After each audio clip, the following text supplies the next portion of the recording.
All right. So, with Hendrik exiled by Torkel, he was drawn to three figures standing at the threshold of the castle's drawbridge, and then doing his once over them, learning that they are in fact the staff of Silt Slice when its former owner, Nathaniel Everstone, was in town. And in that, Orly kept a distance, spying behind, skulking around, and kept an eye on Hendrik and these new people as Hendrik took them to the Harpy Tavern in the middle of Mistpeak and interviewed them. This town clearly adapted towards halflings and dwarves, people of smaller stature. The three of them told them about Nate's habits, the work he did for them, they did for him, sorry, and what the town thought of them, and that he hasn't been around for 6 months. And they were also, furthermore, unaware of his passing. Meanwhile, the interior of the castle, in the deep dungeon, Torkel tried to figure out the mechanism of the Veinstone laboratory and how it worked, and what notes were left undamaged by Hendrik's creed following. Um, the notes about the Nexus Stone and moving on from what he can and figuring out that this jewel encrusted one of a kind spike that enters into the Nexus, the hollowed out bore into it. And studying that further, learning that there is a tuning fork of planar travel affixed to the spike. You also briefly discussed trying to mess with the strange, watery, reflective mirror in the corner of the chamber as well, and read through his notes. Hendrik then went down and tried to see what was going on in the middle of town at the Rotting Stone, learning that the man who is tied up to the Rotting Stone at the minute is actually, in fact, the brother of the Archzealot. And you met with him after learning some comings and goings from the brass shields there. They were a bit unsure of why his brother's tied up. But you met in the upturned Longship Hall, the Hall of the Archzealot, and the guards and the Archzealot seemed to believe that your presence, Hendrik, was to do with the kerfuffle between the Archzealot and his brother.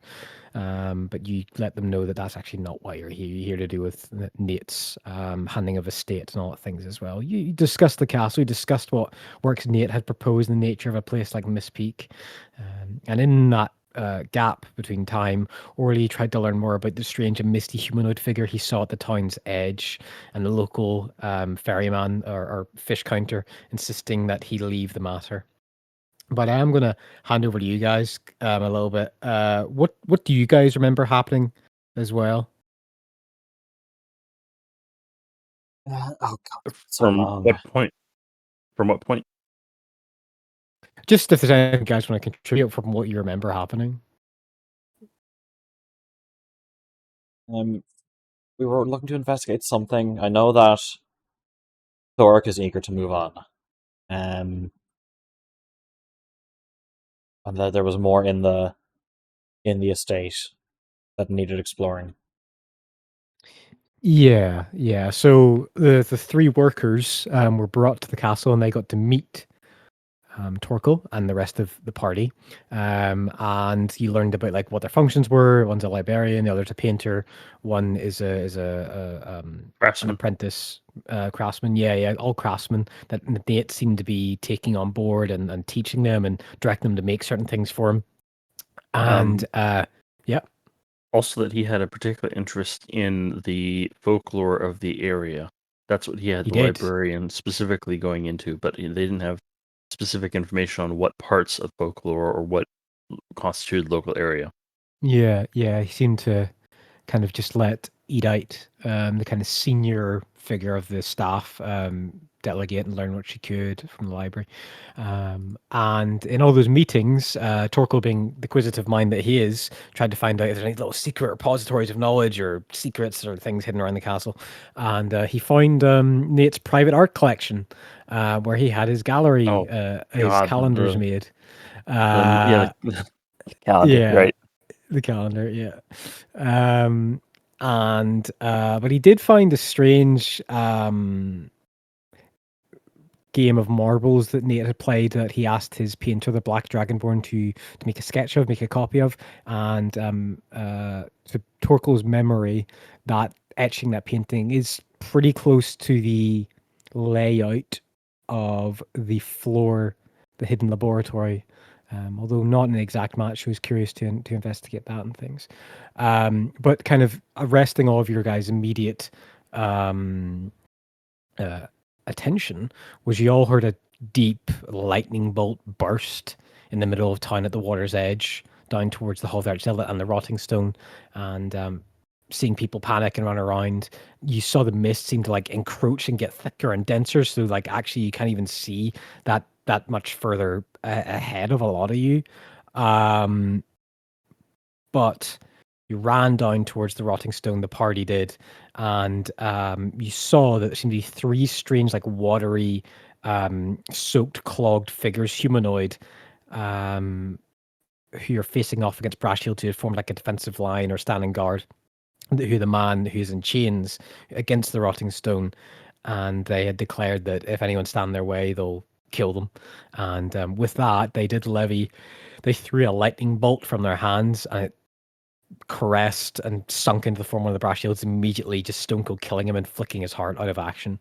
And we rolled initiative because these guys were hostile. If anyone's got anything else to add. No, I have nothing. No. Just going to start the combat music, and we can go from there. So, Torkel, it was your turn, and then it's a couple NPCs' turn, and then it's going to be Liranok next. Just as a heads up, I'm playing as Orly first. So, Okay. It's a deep, misty day. So, consider anything past 30 feet of you.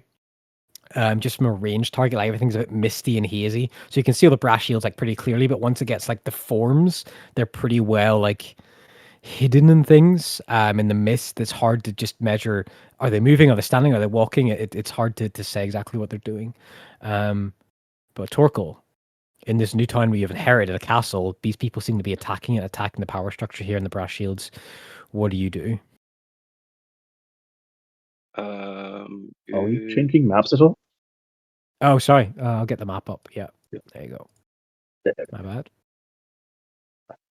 Why is my magnification at 118? What So an weird. oddly It's 169. yeah, Nice. mine's What an 122. oddly specific. What oddly specific values? Like, That is weird. And now it's going down in increments of like 10, so it's always at 9, which is annoying. yeah, You it's can- got a you can, 100. You Sorry. can drag the thing to whatever increment you want. Yeah, no, you can manually do it in a minute. Okay, we got the brother right here. We got the brass shields right here, and we got the necromancers. I believe they just killed this dude. Not necromancers. I'm sorry, the elementalists. Yeah. Yeah. They used elemental magic to kill this dude, right? Here or something. Yeah. Was it? Did you say it was Did you say it was a lightning bolt or? Yeah, I threw a lightning bolt like just straight through him and like connected with his neck, and his eyes like flared and burned. He just fell to the ground dead. And I believe these creepy dudes from the ocean claimed that they were here on behalf of. One second, let me pull up the. No, that's the calendar. 1 second. That's all good. Well, I probably should have. The god of storms. Yeah. Talos? Talos? Talos, yes, I believe they said they were here on behalf of Talos or something like that.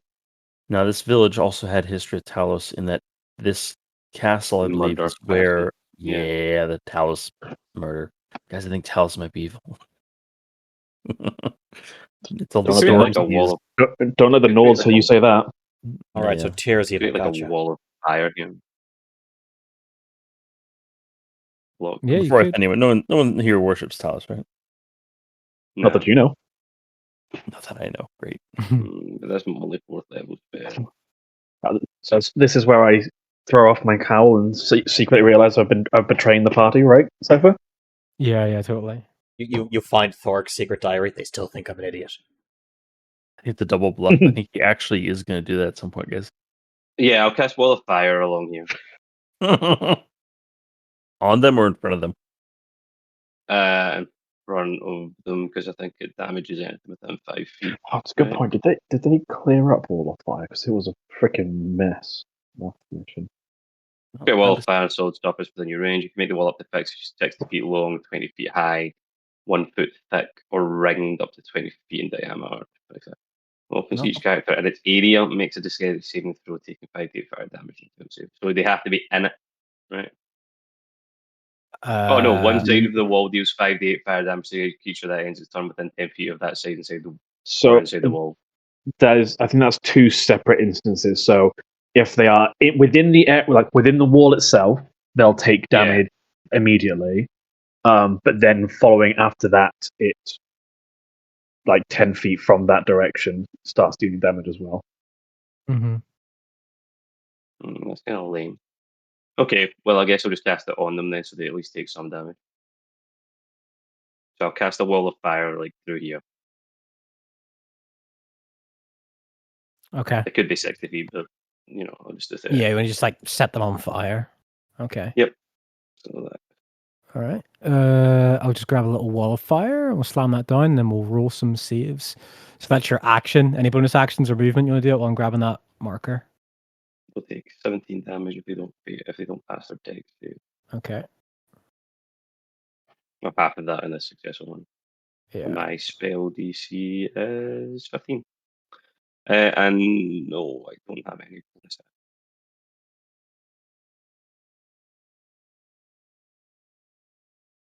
Okay, does that fit?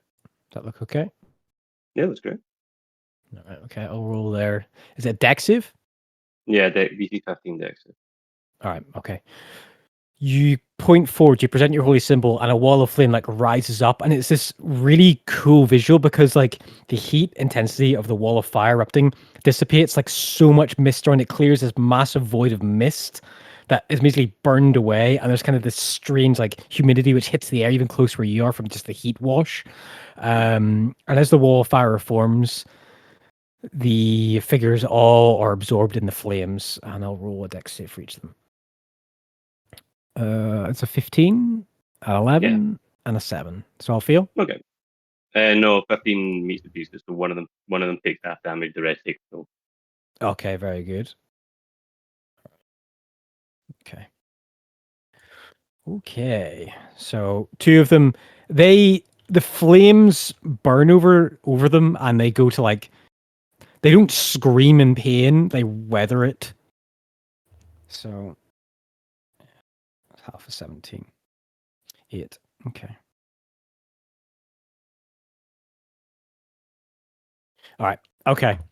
Any more movement or anything else for you, Torkel? No, I'll stay where I am. Okay. All right. The one in the middle, the figure who proclaimed his activity, he is going to step forward out of the fire. And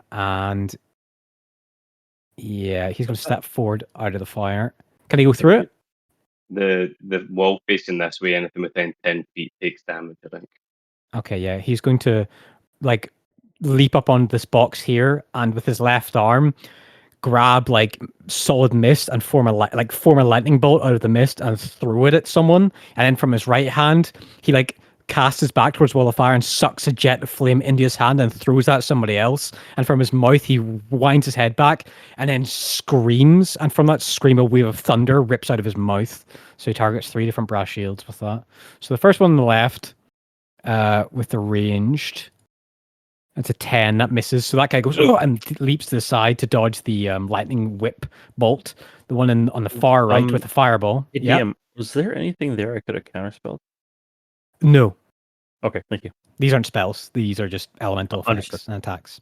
The next one is the fire that he sucked from the wall for 17, which hits their AC, I believe, of 16. Yeah, they've got good AC.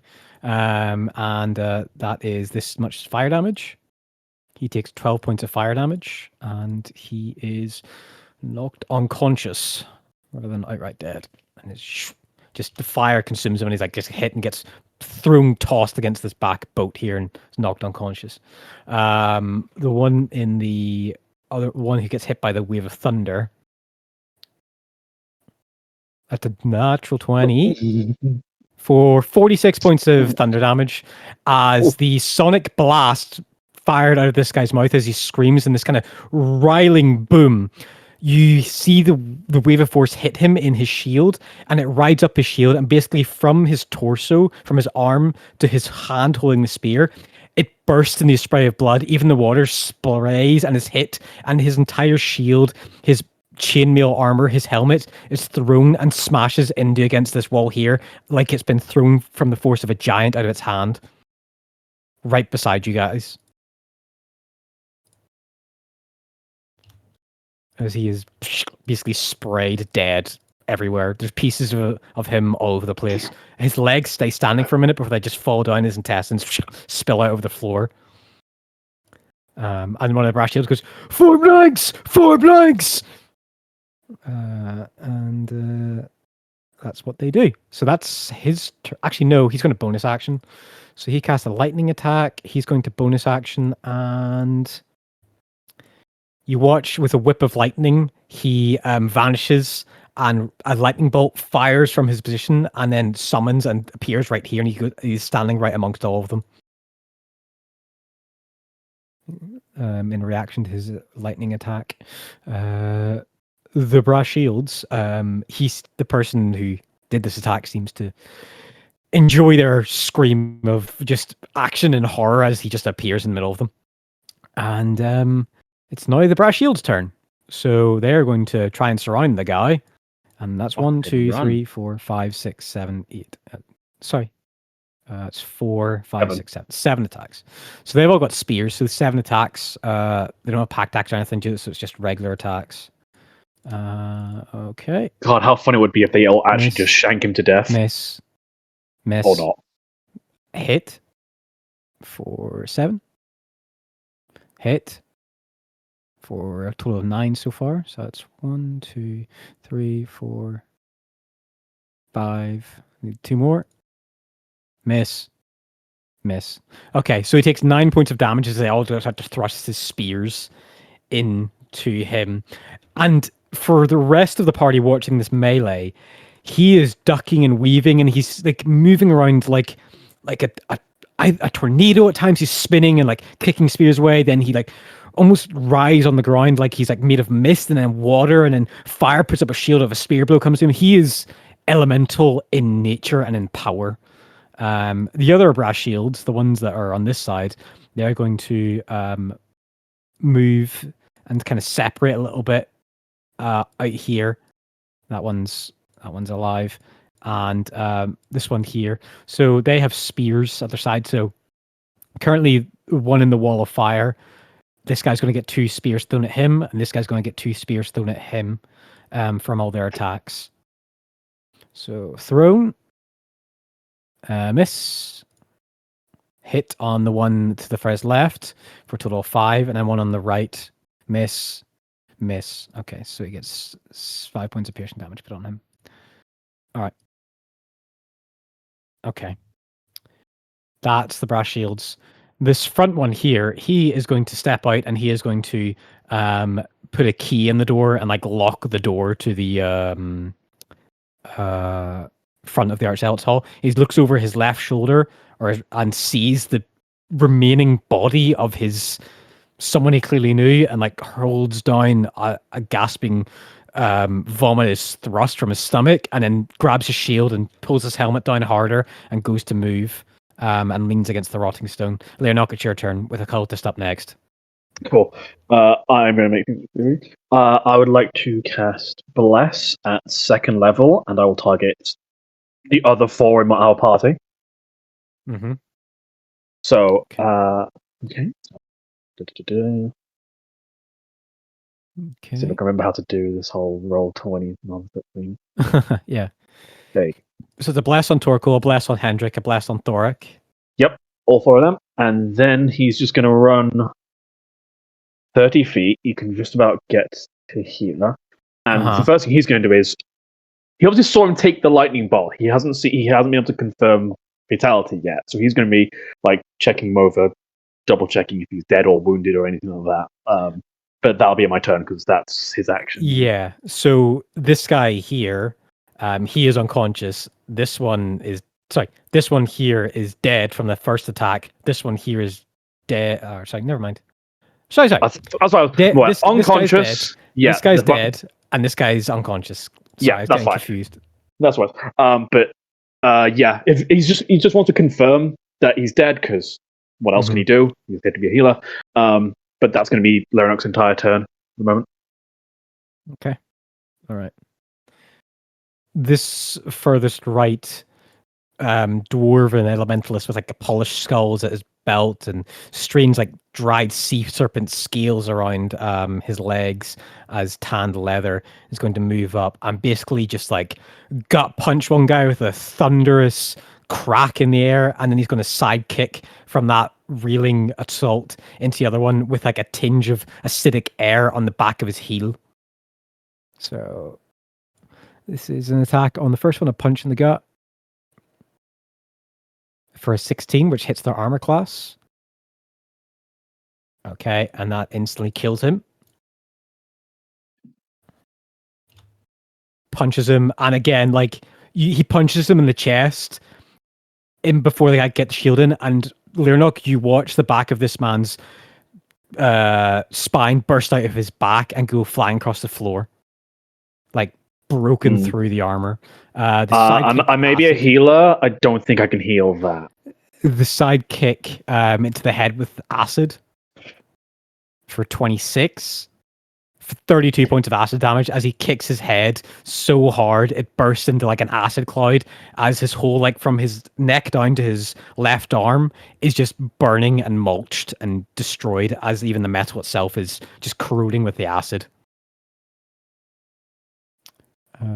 Orly's turn, and Thoric's up next. Orly is going to I believe pretty much he is going to move up these rocks here, and he's got a climb speed, I believe. Or all right. Oh, sorry. Yes. He's fucking got that. Never mind. Doesn't matter. Just make sure you don't. So there's 5. That's 10. That'd be 20. That would be. Yeah. So he's going to basically, or he's going to like go up this, get on this roof from climbing up the rocks with some difficult movement, and then he is going to make a stealth check to see if he can hide. Open your character sheet for me, please. Oh god, this is not good. Okay, stealth check for Orly. A 24, he hides. And he is going to try and take a shot with advantage on this guy here. It's 40 feet. I think that might just be... Actually, no, he can move a little bit closer. He can move to there, so he's within 30, I believe. 35. I think that might just be out of range. So it'd just be a standard shot with no sneak attack, but just regular shot instead of disadvantage with his crossbow. So no sneak attack applied. He's going to binding bolt him though. Hopefully he can bind them up. All right, sneak attack with sly grasp. A 20 hits for 14 points of piercing damage. That's a good attack. I mean, literally max damage with. Yeah, and then he needs to make a DC 15, I believe. Sorry, he can't bonus action because he can't use a binding bolt because he bonus actioned to hide. Just remember that. So binding bolt does not take effect. Yeah, okay. So he still takes 14 points of damage though. All right. I'm going to try and open this up on here because my PC is so hot. What the hell was that? That was me opening up on Discord because the character sheets weren't opening, but yeah. Yeah, it's all good. Okay. All right, Thoric, it's your turn. He's going to retreat back a little bit because he doesn't want to get hit by those attacks. Okay. Let us do a wee measure. We can travel through allies, can't we? Yes. Yeah, you can. And...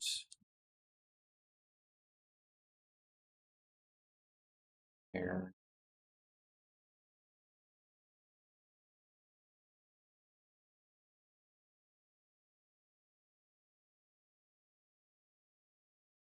I think I'm going to just try and get up to this guy. Okay. and take a first swing with one-handed warhammer, the Shadow Spike. Okay, yeah, go for it. 27. 27 hits, definitely. Hell yeah. 9. 9 points of damage, okay. And next Yeah, it'll be you... the Forceful Bash. So swing Okay. with the hammer and then whack with the shield. For Yeah. crit. Oh, wow, nice. Crit damage. 19. Nice. Wow, nice. So just a little bunk and then a huge whack. And a little boom with the huge whack. shield. Yeah, so you smack him, this dwarven figure, across the side pommel, outside the side, like the upper shoulder blade, and like it's a pretty hard blow. And he looks at you like unweathered, and he gives this kind of look of like sneering, just I'm not here for you, get out of my way. And then you just like face check him with the front of the shield and the forceful glow of the magical attack, as you just hear nose cartilage break and burst, and blood flows down into his thick beard under the strange mask he has over his face. And great teeth look up at you in just disgust, like, "Oh, you want to play it like that?" Can damn nearly punt him back into the wall of fire. Yeah. I'm just gonna see if this works. Okay. Hendrik, your turn. And then a cultist up next. Oh wait, yes, the last cultist. Yeah, I'm just checking something because I'm gonna see if I can punt him in the wall of fire, but I don't know if I have that spell. No, I don't. That'd be really funny though. Fireball. Oh wait, yeah, I think you can. If you punt him back 10, if he punts him back 10 feet with a shield, he'll take the wall of fire damage. He would, yeah. Is that a? The end of turn, innit? I need to re-remember the ability of that item. Sorry, so I need to go to the inventory. All right. Cavalier Shield. Force Bash, take the action. I'll make this box I'm gonna bigger. cast. You can push it 10 feet directly away from yourself. Yeah. 5, 10. Will That'll that do it, count yeah. as part of it? Oh my god, you punch him, you break his nose, and you push him back into the wall of fire. Sick. Yes. But I forgot I can do that. Thank you, Toxic. I don't think that activates. No, it will Yeah. start on his start of his turn though. The end of his turn? No, it's the end of his turn it works. Is it not? Is it not when it enters as well? Yeah, but it's not in the wall of fire, is it? It's just 5 feet. I'm going to just quickly look up wall of I guess fire it can be spell. on the... Yeah. No, it says if they're in it, they take the damage, but it's at the end of the turn. I'll look up wall of fire. I can resolve this right now by casting Cold Person. Yeah, probably a good idea, actually. Do we want to burn that many resources in one of the guys? I'm going to cast Hold Person on 2 people. Okay, cool. What's a creature takes the same damage when it enters the wall for the first time on a turn, or ends its turn there. Oh, okay, cool. So when it goes in, it takes damage. So I would say roll the damage. He will get a dex saving throw to see if he can like slow turn up versus round. Yeah, no, he takes damage. Yeah. Yep. All right, I'll roll dex save for him. Otherwise, in theory, if you had like 3 walls of fire in a row, you could just run through them and not take damage. Unless you end your turn. Yeah. All right. Yeah, he takes 10. All right. Okay, so he takes 10. All right. Okay. Good thinking, guys. If you hold him there, Hendrik, then he will take damage at the end of his turn as well. I can hold both these guys. Yeah. I might be able to hold on. Let me see if I can hold all 3. You have to upcast it twice. No.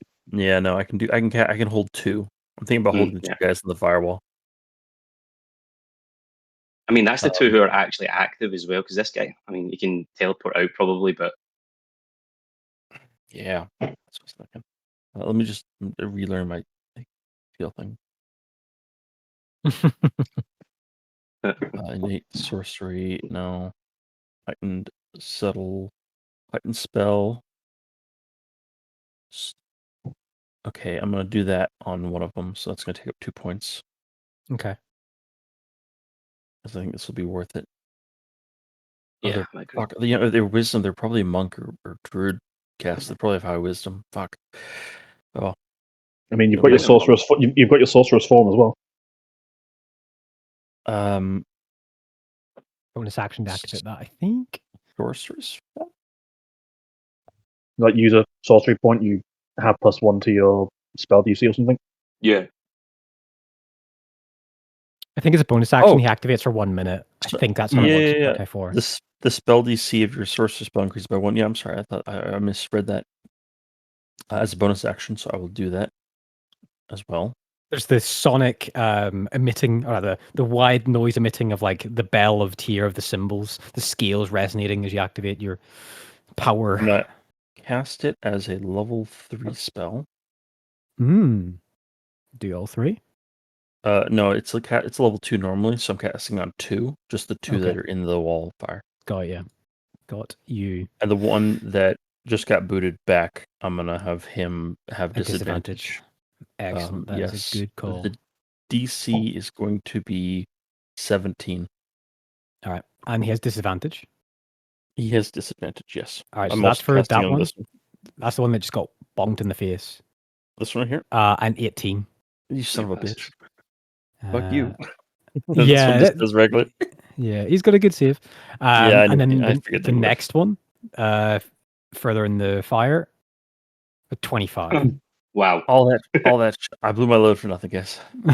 So what happens is you reach both hands out and you summon spectral scales and chains of binding from the ethereal heavenly power that you have, and it goes to wrap around them. But the two of them seem to look at each other and they seem to breathe in, and they breathe in fire from the wall of fire, and it seems to wreath through their body and burst the chains. They seem to be using the wall of fire almost like a fuel reserve. Yeah. Mm-hmm. Cool. I'm going to run away. Okay. There you go. If I'm up here, I can still see the whole battlefield, though, right? Yeah. You've got like a good. I'll do that. Thank you very much. Okay. All right. That's much better. My PC is no longer at 93. It's now at 75 Celsius being on this. This is great. 75 Celsius is fine. That's like room temperature for a PC. Yeah, but 93 is not. No, 90 is not great. It's not disastrous, though. So is it start of its turn or when it enters the fire? So this would be, if he actually gets out, he takes this dex saving throw, correct, Sean? This guy here. I think because he's in the wall of fire currently and took a dex saving throw when the wall of fire was created, because he's not running through it, he's running out of it. I'm pretty sure he doesn't take the damage unless he ends his turn within 10 feet of it. I don't think that he takes the damage because he started in the wall of fire. Correct. That's what I assumed as well. All right. Yeah. So he is going to dash out here. And he, seeing his two allies, he's going to dash into this gap here. And he like runs through the like the tools, the 20, and you go to swing, like backhand swing, like at his head, Thoric, and he does that cool like slow motion slide on his knees, and then he like flips up, and there's like a backwards like flip, and he goes to kick you right in the face, Leonok, as like levitates in the air. Okay. Okay, this is a melee attack. He's going to kick you in the face. How do I get rid of that? Did we walk onto like the scene of Avatar: Last Airbender or something? Yeah. Miss. Also go invading. Yeah, exactly, right? Yeah. He lands, you just below the, get rid of the kick. A 19. Miss. An 18. Miss. Okay. Yep. Womp. He just goes to smack you a load. And then let me just check something here. No, he doesn't get to use Ride Lightning because he's the only lightning damage to you. All right. That is his turn. Torkel, your turn. Hey, it's me. Is this guy alive? Oh yeah, he's fine. Yeah, he's alive. He's like pulling against the chains, and he's not shouting or screaming. He's like watching in like just terror of everything that's happening around him. Okay. He doesn't seem panicked that he's fearful of his life. He seems more worried of everyone else around him, based on the judgment you can see from the side of his face.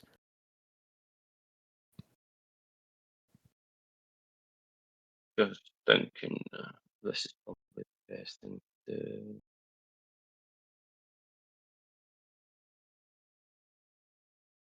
Yeah, I think I will cast Spiritual Weapon. Okay. Is that a concentration spell now? Yeah, I think it's Is Wall of Fire concentration? that's a good point. Wall of Fire is indeed concentration, so I cannot cast both. Yeah. You move Wall of Fire once it's cast? No, it's No. there. I think it might be worth just dropping it though, because Elemental Weapon can be moved, and they're not necessarily going to be staying within 10 feet of this wall, are they? Yeah, I'm going to drop Wall of Fire, cast Elemental Weapon. Yeah, not Elemental, Okay. Spiritual Weapon, sorry. Okay. And I will upcast it third, so it has extra damage. Okay, awesome. I'll grab an elemental weapon for you.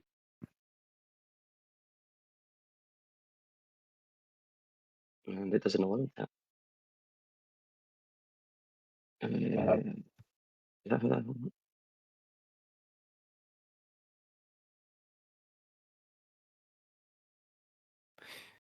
Yeah, that misses the AC, unfortunately. Yeah, that's fine. Could Bless make a difference? Bless would not, Don't unfortunately. think it works in Spiritual Weapon. It does. It's still you making the attack. I don't. I think I spiritual don't think weapon is that's its gonna own work. entity. Yeah, I Alright. think it's just own character. Is that the correct one you want it on, or is it a different one? Yeah. Actually, I probably would have cast it next to this guy because this guy's Right, already got okay. a 2 on him. You have control of the token, by the way, if you want to move it.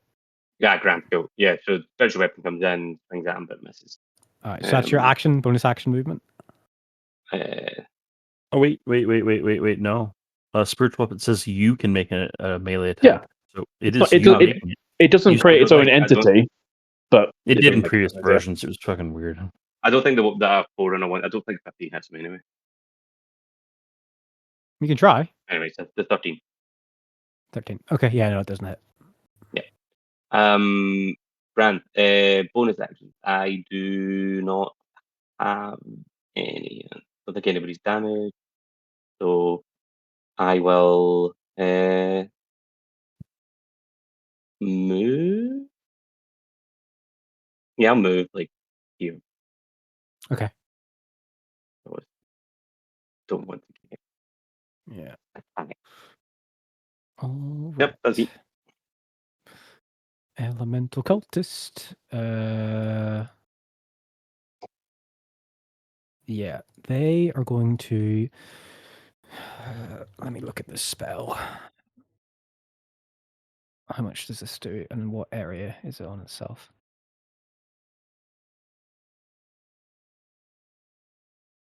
So that's a second. So third would be 4.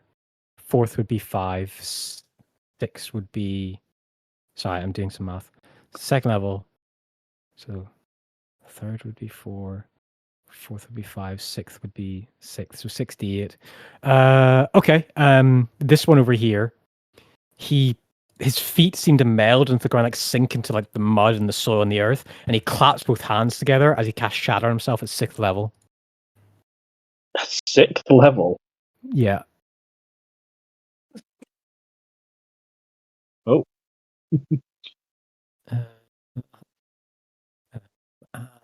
Yeah, all of those guys need to make a Constitution saving throw. So I'll roll the damage first. So 68 for 25 points of thunder damage. I think. What's half of 25? 12. 12. Oh, it doesn't matter. They're all dead. Oh. He claps both hands together. Actually, no, I will roll because some of them could be knocked unconscious rather than die instantaneously and get gibbed. So, it's a Constitution saving throw, DC 15. Oh, I forgot. I can't roll it from here. I need to roll it from here. So that is 1, 2, 3, 4, 5, 6, 7. 7 saves, 7 con saves, DC 15. And if they save, they survive. Right, okay. Fail. Success on that next one. Fail. Fail. Fail. That's 5, 6, 7. All right. One man survives, and it's less of like they all get thrown back, but it's like the shock. It's a shockwave explosion that ripples through their body and clearly just like hits their spines, their neck, turns their neck around all the way around like 180, and it just snaps and breaks bone, and you all like hear the violent pops and chinking of meal as they all just start to fall to the earth dead. Rip bozos. Yeah. And he gets 7 points of piety for killing all. I'm just kidding. I want that god. Okay, so I'll make that one the one unconscious, and I'll make all the rest of these guys dead. And that was his action. Also, it's within 15 feet, so he's going to... Yeah, he can sculpt spells. So actually, that guy needs to make a con save as well. And the boulder. The boulder. It has disadvantage on the con save because it has... It's made of inorganic material. Okay, so in a quite pointed, historically damaging event, the shatter spell cracks the shatter stone and breaks it so that all the chains whip and lash in the air as the man who was tied to it is hit by the spell. Damaged, he falls unconscious by the rippling sound wave as it is shattered splinters of rock, as a stone which has stood in Mistpeak as a historical piece of history. Oh, this guy needs to make a con save as well. Actually, no, he's just dead. Is broken. A place where a Hierophant claims their history is the last marker of anyone who survived the previous massacre of Silt Slice is destroyed and is gone. He just kept mend on it. It's fine. Yeah. He is no longer tied up. Yeah, this is you guys have just watched like history just be like broken in front of you. They're all dead. Yeah. And that elemental cultist still has a movement speed, so he is going to, that's his action, so he's going to move 15 feet, 10 feet towards the man who's unconscious. He's going to lay a hand, like, not like a battlefield medic, but more like someone checking for the dead. Like, just like put their hand on his cheek and move his hand left to right, and they peel an eyelid open, and they just look towards the other two who are fighting, and just give a sharp like command in a language you can understand, like, do that. And they kind of seemingly give a nod of like understanding or shout back replies. Leonok, it's your turn. Right. So seeing that happened, Leonok was not particularly thrilled. He was going to go and try and rescue that one low, or like pull him away from the fight, but that doesn't seem like it's going to be necessarily a good option right now. So I'm just going to try and clip this guy in front of me with my quarterstaff. Okay. He's right.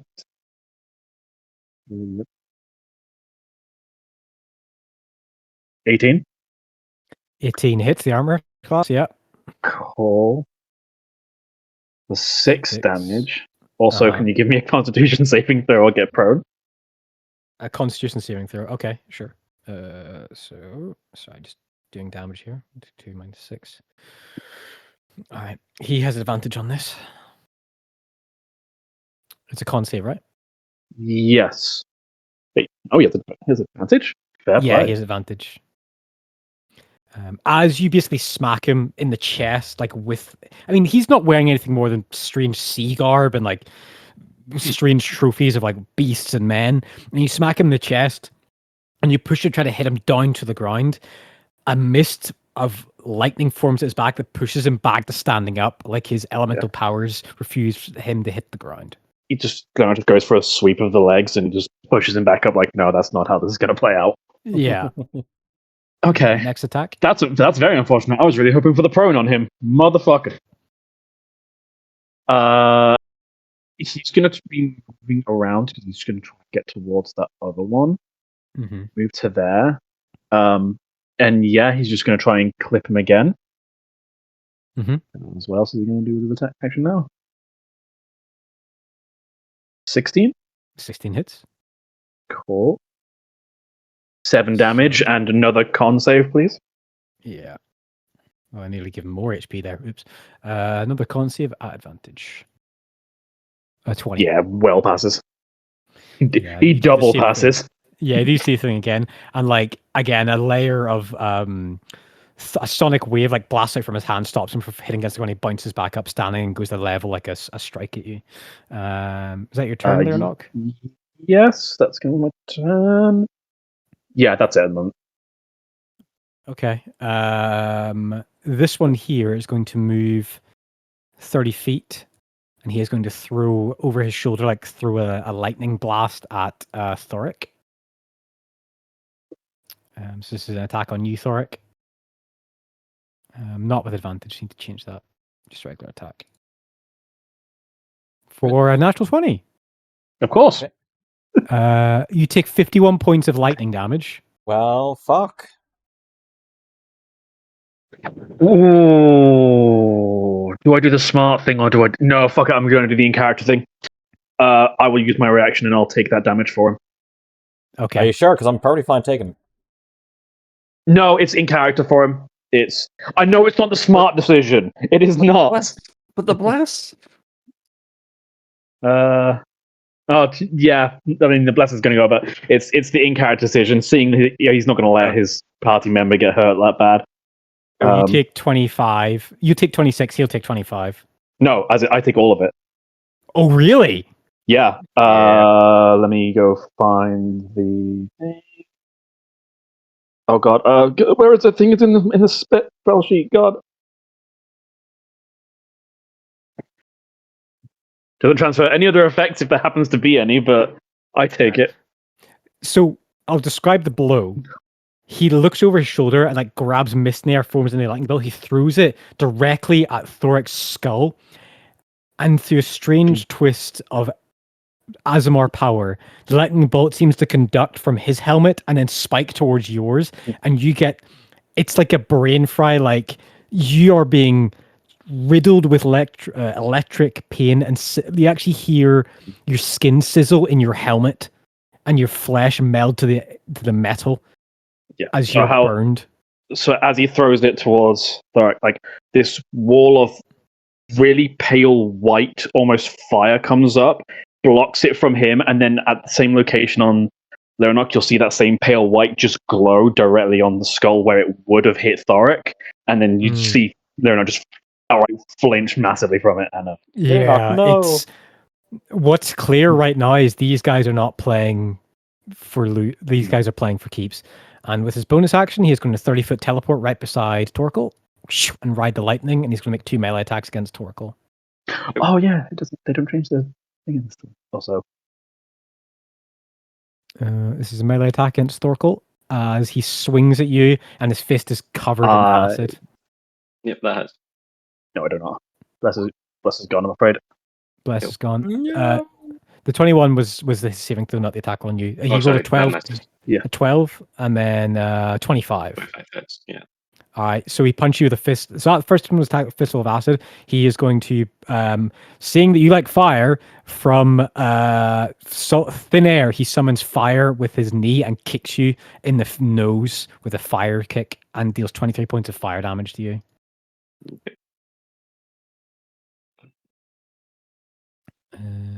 Yeah.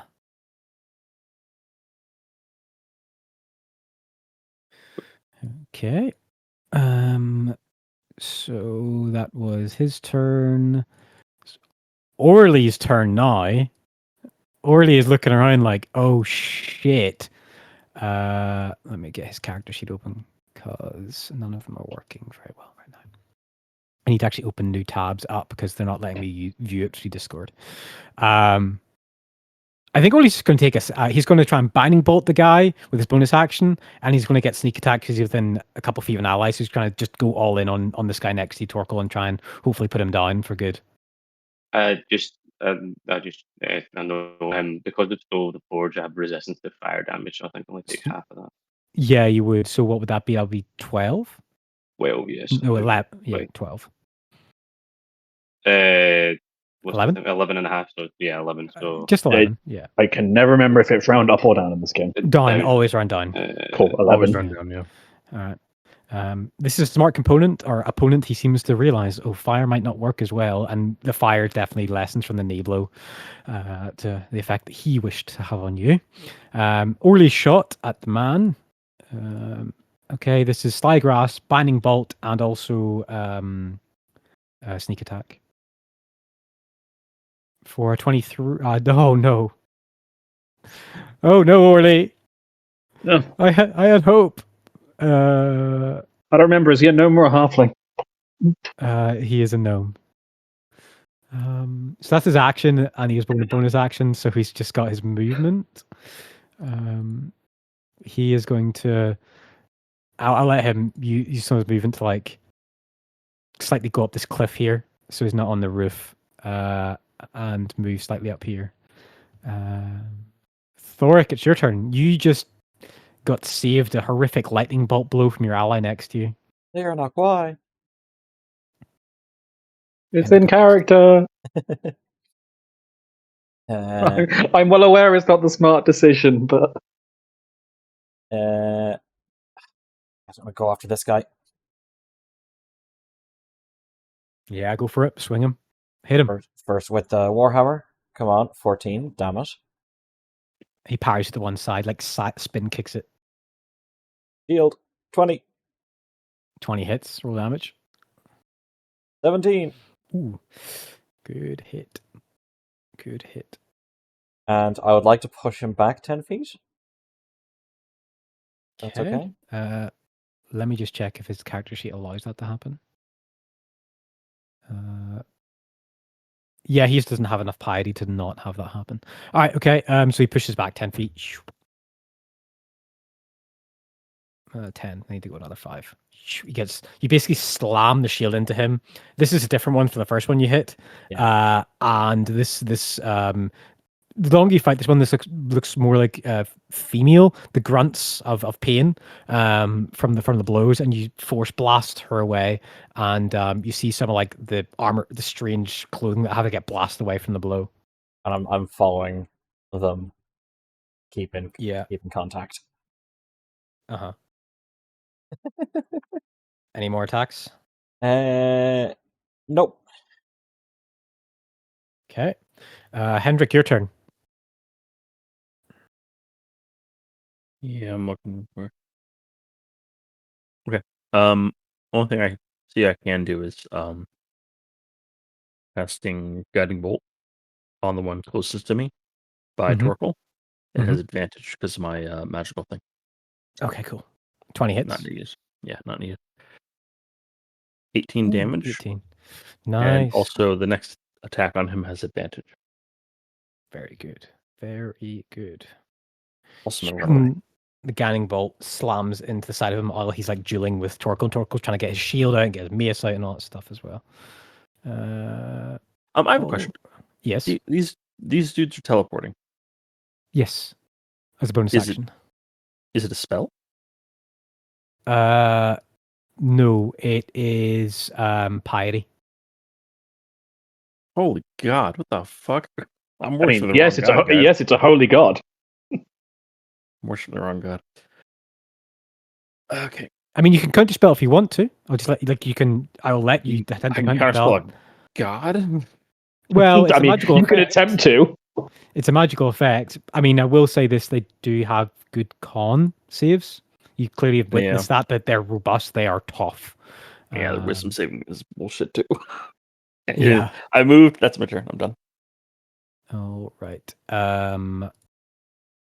Okay. The one in front of Thoric is going to stand over this dead brass shield here, and he like stands as like as she moves over the top of him, you see that one fist is wrapped in fire, the other one is wrapped in lightning as she kicks down, and she actually kicks one of the bodies towards one of you as it's like a feint, and as you're kind of like get it out the way, then she comes in with a blow. She uses the dead as a distraction to hit you with.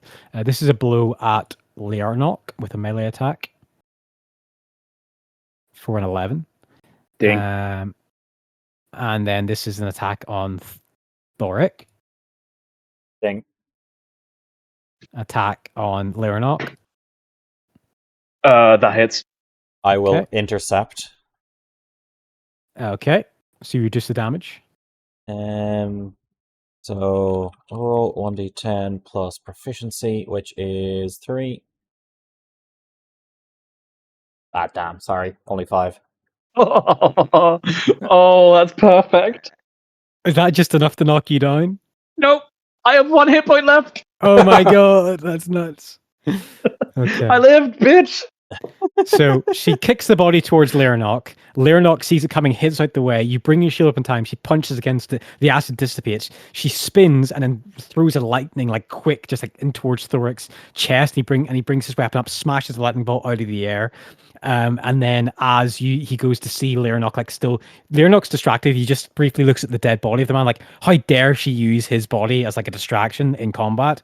And as that happens, she comes in with like an uppercut towards you, like almost like soaring through the air. She like rises up with the elemental power, and Thoric like grabs her like left foot and drags her towards the ground just before she connects with your chin, and it just barely saved enough momentum to not knock you unconscious. Bros, watch but out for bros. She did deal lightning damage, so she is going to bonus action teleport 30 feet away. And teleport right next to Torkel. And then Torkel, it's your turn. Nope, I'm going to cast Mass Healing Word on these 2 people. 1, 2, 3. Okay, all right. Yeah, roll that HP. Work off my fireball, would you be mad? No, that's fine. They all regain 6 HP. Okay. And then with my action, You have just octupled my HP. you're welcome. Well, so I guess actually quintupled. So septupled. The fuck is 7? Yeah, I don't really have anything to do with people in close combat, so I will.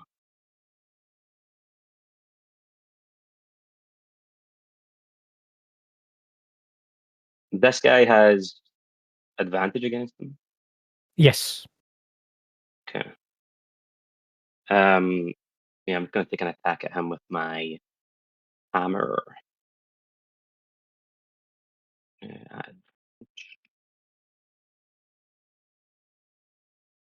Nope. 13. No, bless.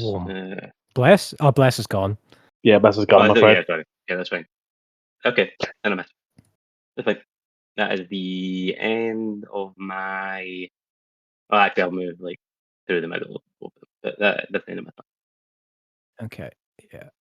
All right. The elemental cultist seems to. Learnok, make a perception check for me, please. Okay. Have we even heard Natural 20! Natural 20.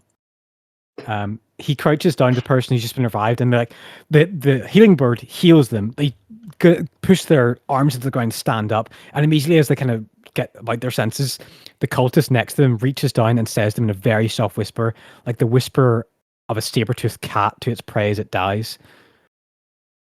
Come with me, or I'll flay your brother with my fire. And the person who's revived just gives a wide-eyed stare and doesn't fight the one looming over him as he grabs him. And they both burst into mist and become physical manifestations of mist, and then they fly out over the bay in one fell swoop, like they just disappear and start to fly directly towards the sea.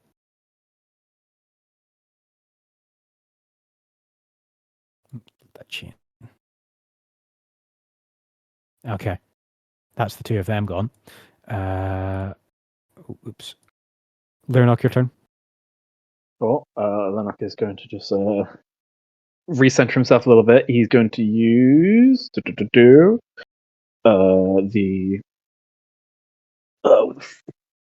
going to use all 35 of his lay on hands into himself. Yes. Yeah. To give him back 35 more hit points. Is important, and he is hurt. Mm-hmm. And then, seeing as the person he was going to try and defend is vanished into mist, and seeing as both of them are over there, he's just going to start running towards Torkel to give them backup. Okay. And that will be Leonard's entire turn. All right. Oh, actually, sorry, no, tell her. He is going to, as a bonus action, cast.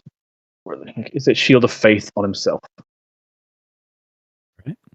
Okay. It doesn't show the effects there. That would, like, just gives him +2 AC. All right. This one here, Torkel, you just see them like just dart towards Hendrik. They just move straight towards Hendrik. Do you want to take a attack opportunity, Torkel? Nope. Okay. And then this one here is going to attack you, Torkel, with a melee attack. Yep. For 10, which misses. He's going to make another melee attack against you for 17. Does that hit? It would, but shield. Shield, okay. And then swing attack as he sees Lernok coming in and swing and try and deal a blow there. For a natural 20. Of course. That's so... You take 36 points of cold damage as he punches you with a fist wrapped in ice. Well, I'm suddenly very glad that I healed myself up for most of that. Yeah. Alright, fine, I get their message. I'll stay at single-digit HP. All right. It is now Hendrik's turn for this. The smallest of the three looks like halfling rather than gnomish build to wheel on him in melee. Hendrik. The really annoying thing there is natural one. Crit was the only thing that hit me there. You scream, "Stop in the name of the law!" And he like goes, "What?" And then he just like mistimes a blow and you move to the side. 15. Does that hit your armor class? Hold on, let me look. Where can I find my armor class, guys? Oh, I have 15 armor class. I will cast shield. Okay. What does that take your AC to? Above that. 20. 20. Yeah, 20. Okay. 14. Shoom! Your resonant, radiant shield of light blinds him from his next two blows. And that is his turn. Orly is like, what the fuck do I do? Get them. You've got it. You can attack. Shit them. All right. Binding. He's going to try the same thing again. Binding bolt, bonus action, and sneak attack. There we go. There's a hit for 26 points of piercing damage.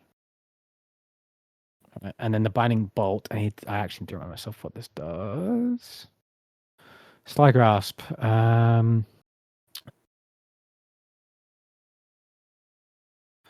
DC 15 dexterity saving throw. Okay. 11. Ooh, the binding bolt grabs hold as he is restrained.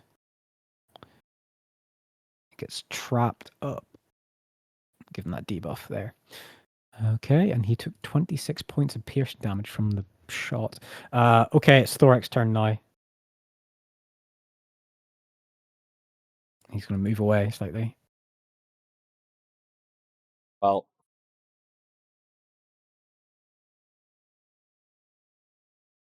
all I can do is this. Mm-hmm. And can you remind me what the status of this guy is again? He is. Let me just get Orly's character sheet up. Restrained. He is restrained. Which. Advantage on all attacks, I believe. Yeah. I'll just. Difficulty and consequences? No, conditions. Here we go. Restrained is. Attack rolls have advantage against you. Yeah.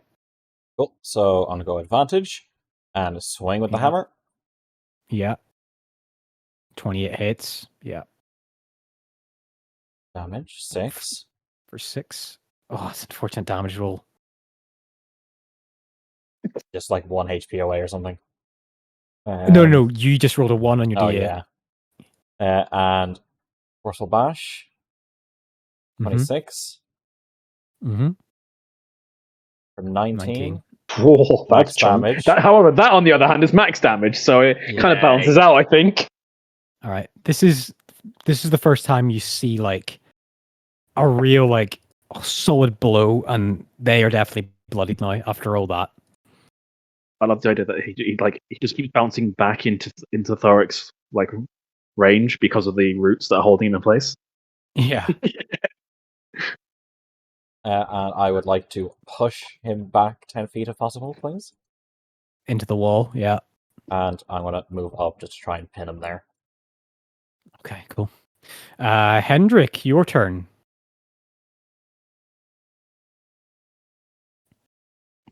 Not in a great position, I'll be honest. I got Shocking Grasp here. I'm gonna hit. Yeah, I'll do Shocking Grasp. Mm-hmm. And it has advantage because of my spell thing, so I'm gonna cast this. Cool. 26 hits. Nice. Yeah. Damage. Oh. 3 damage. Or just a 1. They have resistance lightning damage. Cool. And he can't do attack of opportunities right now. So no, he can't. I'm gonna run. Yeah. All right. Nice. Good call.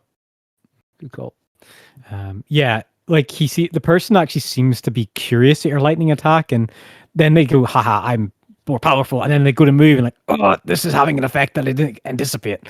But it's not hurting as much as it should. Okay. The cultist who is boxed in. Wait, hold on. Yeah. That was. You still got a stuff to do? It was a cantrip, wasn't it? It was a cantrip. Yeah. I can cast Healing Word. Who needs healing? Me.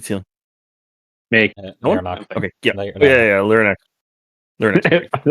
I think everyone else is fine. I mean, Lyranok's going to go down with 1 hit anyways, so I'm, Whatever you think you'll have to do. I can respect that. I'll do, let me see, I can cast it at 2nd level. I think that just gives you, gives you an extra D4. It doubles it, yeah, might as well. Yeah. I'll cast it at 2nd level, and I'll cast it on Lyranok. 15. Okay. Wow, nice. Oh,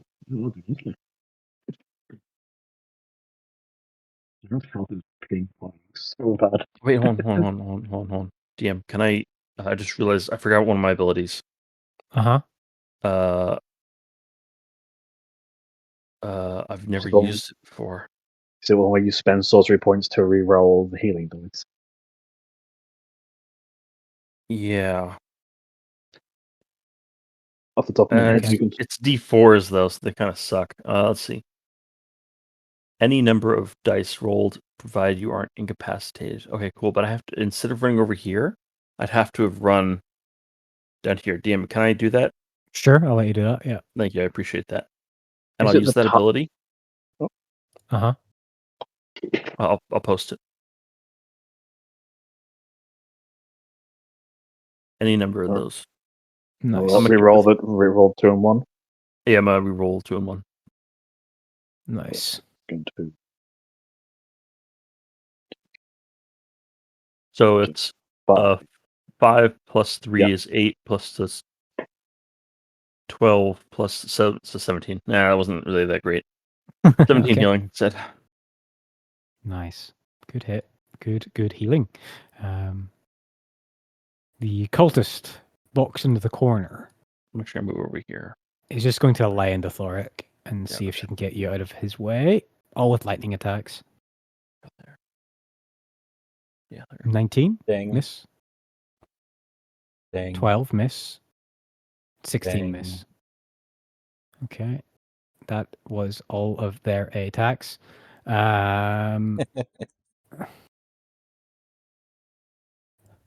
Yeah, that one doesn't have access to the 6th level spell, so they're not going. They wouldn't have done that. So that's fine. So yeah, she's just pushing the corner, and you just, like, brief instances, if you've got a chance to fight one, you're seeing the telltale signs of their martial art, just swinging these blows. You're trying to get a feel for how to defend against it, and you're predicting her strikes, even though they're quite chaotic and not obvious. But you're getting that battle trance. Mostly what he's doing is just like pushing her against the wall with the shield, so you just might have the movement to get around. No.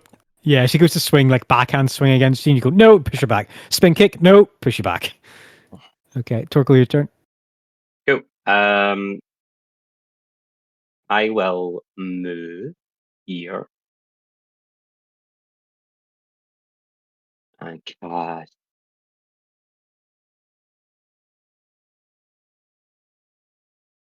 Yeah, cast Cure Wounds on Leader Not.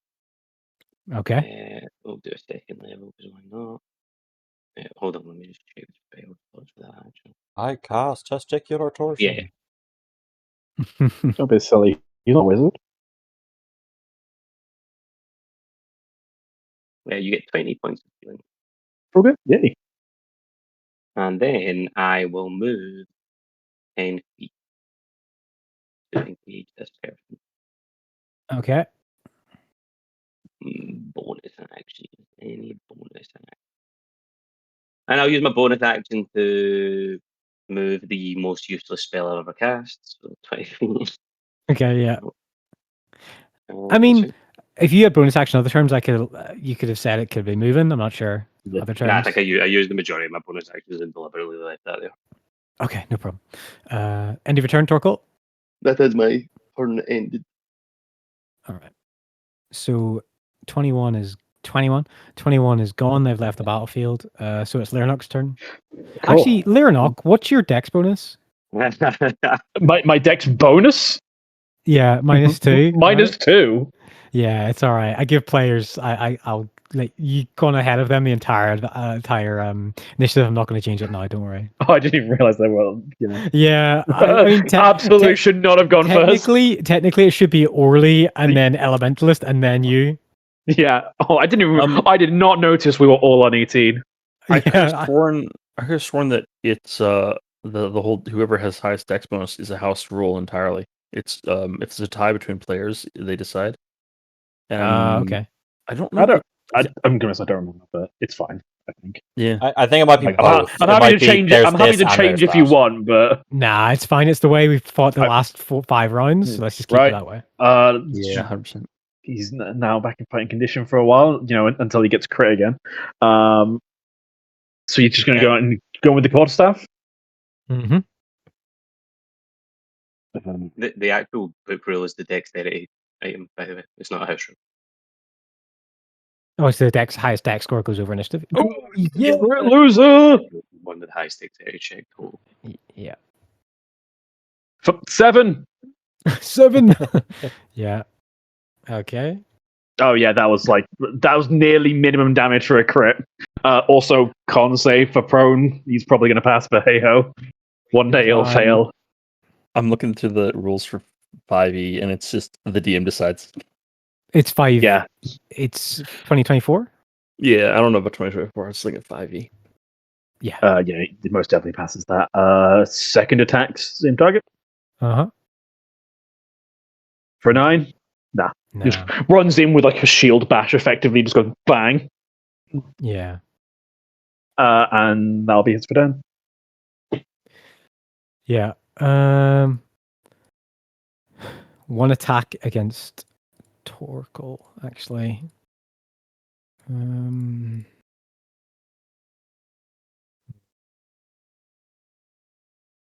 Yeah, you hit him, Lyranok. He's just going to make another attack, a melee attack against you, Lyranok. Yep, go for it. With cold damage for 25. Yep, that hits. You take 32 points of cold damage. There it goes. Back to ping-ponging the health. He's going to try and hit you again. For 20. No, ignore that advantage. No, Oh my god, please, thank god. Yeah. Third attack, sorry. A 10. Okay, yeah. All those attacks were on Leonard, right? Yeah, they were. Yeah. Yep. Kim, are the two either of of these guys bloodied? Both of them are now bloodied, yeah. Okay. Yeah. Orly's just going to sidestep and try and fire the crossbow bolt down in this lady again. Because that's all he can do. Dexterity saving throw. Trying to break free. So they're still restrained. He's going to he wouldn't binding bolt because might not do too much. He's going to shoot a sly grasp at her for 16, which just hits damage. 24 points. Damn, that's good. Yeah, she's sorry, the she's up above. They are looking hurt. Okay. Thoric, your turn. Bish Bash Bosh. Is she still restrained? No. Yes, she is. She She is? hasn't Oh. used the dex. Yeah, she hasn't used it to get out of it. Cool. Think Yeah, it hits. Yeah. for 11. Yeah, go And- for it. Bonk. Yeah. 17 hit. 17 hits. Yeah. 14. How do you want to do this? I think Smacking her up against the wall. Yeah, I think the shield bash and the force just puts her up against the wall. She hits the back of her head against the rock. Just a light concussion. Would he? I suppose he's been around Lyranok enough that you would assume Lyranok would want her alive, not that Hendrik would want her alive. Yeah. Okay. So yeah, knocked out. Okay. You slam her against the wall and you see her eyes roll back into her head, and before she hits the ground, her body melts into dust and flies towards the ocean. Or melts in the mist and flies immediately towards the ocean. Like a reaction of something greater than herself. Like sucks her away. Like a vampire. A vampire. A sea vampire. My god. That's right. Yeah. We have to go on boats because we can't travel over moving water. Hendrik, your turn. And then Torkel. I'm gonna just do the good old fashioned. Hold on, let me do it properly. Advantage, and where the fuck? I can do sorcerer burst. The resistance against element. Guiding bolt's best. Guiding Yep. bolt with advantage. 17 hits. Yeah, roll damage. 13. 13. Nice. Okay. Torkel, your turn. Unless you got anything else to do, Hendrik. No, I have nothing. Okay. Torkel's turn, then Lyranok, and then them. Actually, I'm gonna run over here. Gonna cast 2 wounds on Leonard again. Okay. I'll do it third this time. You get 41 points. Oh, that's hefty. good. That's very good. It was either that or do 1d4 damage potentially to this thing, and I was like, maybe we should just I do should the have done thing. 1d4. 1d4, yeah. Who needs the healing?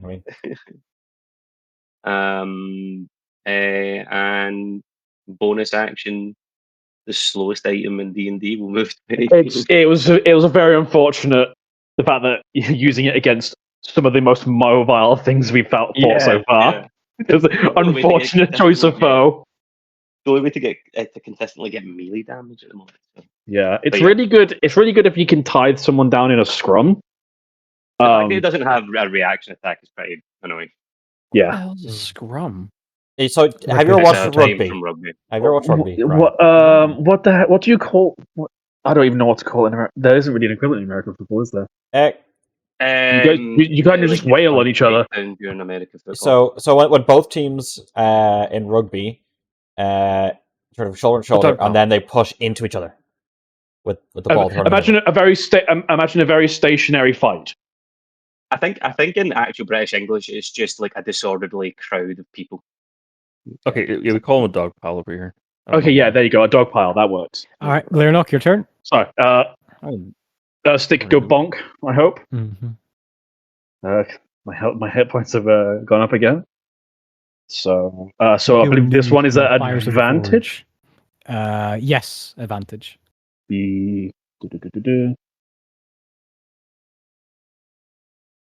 Advantage. 21 hits. 21. Now what? Since I'm going to use a bonus action, I'm going to non-lethally divine smite them. Okay. So it's first things first. It's 7 damage. I'm going to go on a limb and assume that these are not undead or They're fiends. not undead. Okay, They're so not. it's just that. So 17 damage. Okay.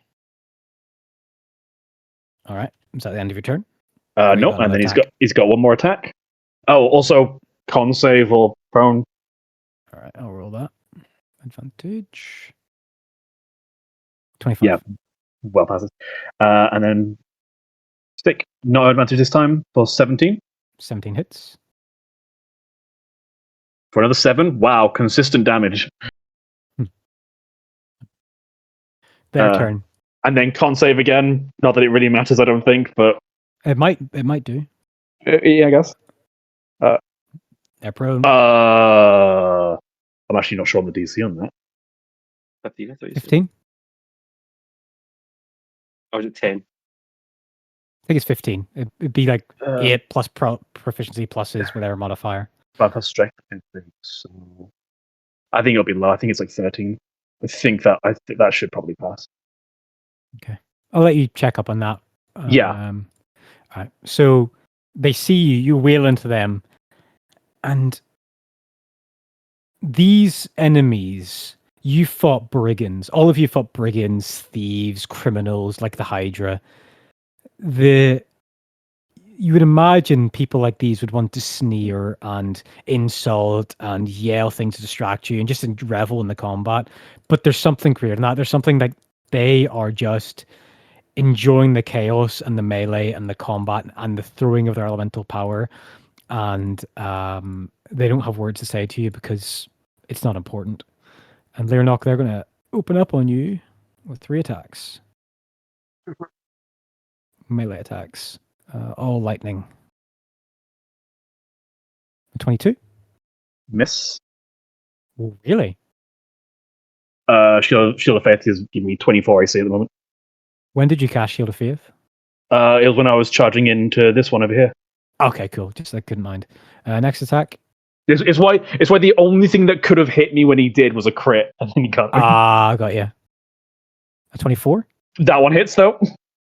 You take 29 points of lightning damage. Haha. Fucking Christ. I'm at some point I need to calculate see how much damage he's actually taken this fight. He's been hit so hard.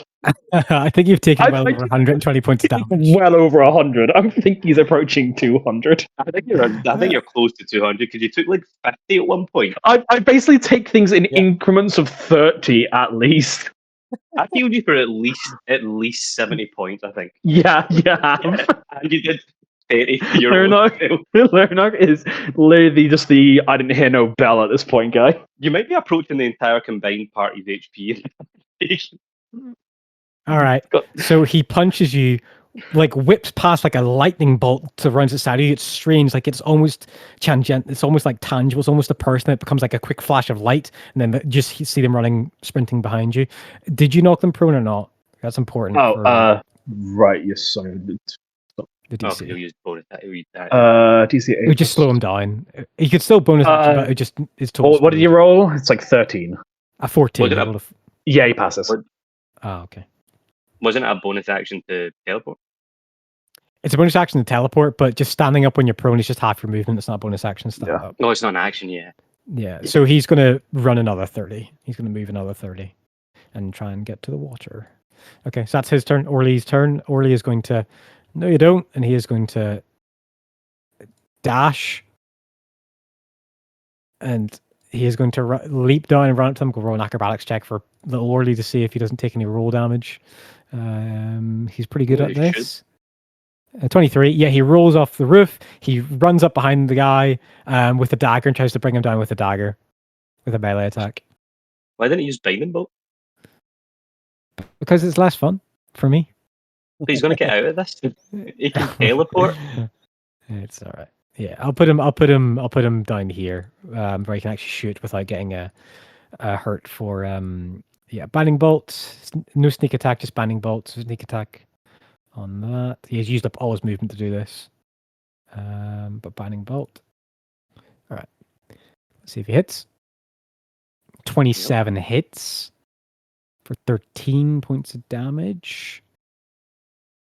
Okay. And then a dexterity saving throw for the disciple. The binding bolt wraps around him and he trips and falls into like a lot of dead bodies, grossly. Right, Thoric, go over there and beat him to death with one of the dead bodies. Yeah. Thoric, your turn. And then Hendrik. I didn't think I'd go that quickly. I was just adding in a thing from... I forgot to add my 7th level ability. It's all good. Cool. So.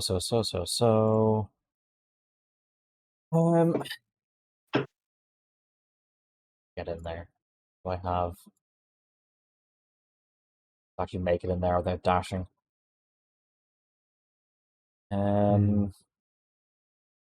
But... Can do is I can move 30 and try my newest ability. Mm-hmm.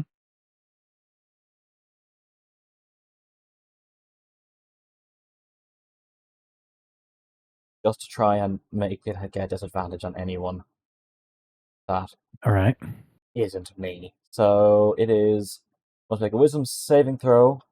The 8 plus con modifier plus proficiency. That's 11 plus con modifier, which is 3, so 14. DC 14 wisdom. I know it's not going to be very likely, but... Oh, well. Yeah. Worth a shot. 18. Yeah, that's fine. They're writhing around on the ground, they look at you and they just look back at you, look at your allies, and you're the last of their worries. They're thinking about other things. Fair. Okay. Cool though. Very cool showing off like hit me. Hendrik, your turn, then Torkel up next. Stop trying to hit me and hit me. You said he has other things on his thoughts, right? Yeah. What are those thoughts? Oh, nice. Or wisdom save for him? No. No? There's not a save. This Oh, is this when you delve? If I delve, so so you did the delve deeper one, which is why the saving throw. But I can't do delve deeper. I can do the spell. I get information on what's in their mind, and then the next turn I can delve deeper. Yes, you linked the delve deeper. Yeah, there's a saving throw against the initial spell. Oh shit! I can't do that one yet, unfortunately. So let me try again. Yeah. Nope. Okay. Fucking.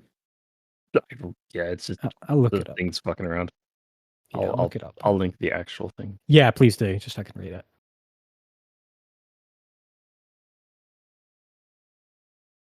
There you go. Please. Okay. You sense in a familiar language, they clearly speak Southern Immune, and you just get the sense of, we got him. We've accomplished. Need to get out of here. Regrowing and reforming is too painful. I don't want to do that. And that's as much as you get from that surface thought. No problem. As long as they survive the next turn, I can probably fail that wisdom saving throw, and then nothing will happen. We'll see. Okay. Torkel, your turn, then Lyrinak up next.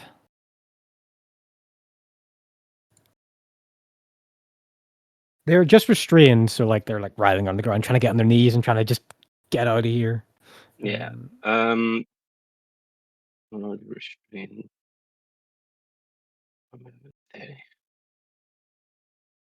Yeah.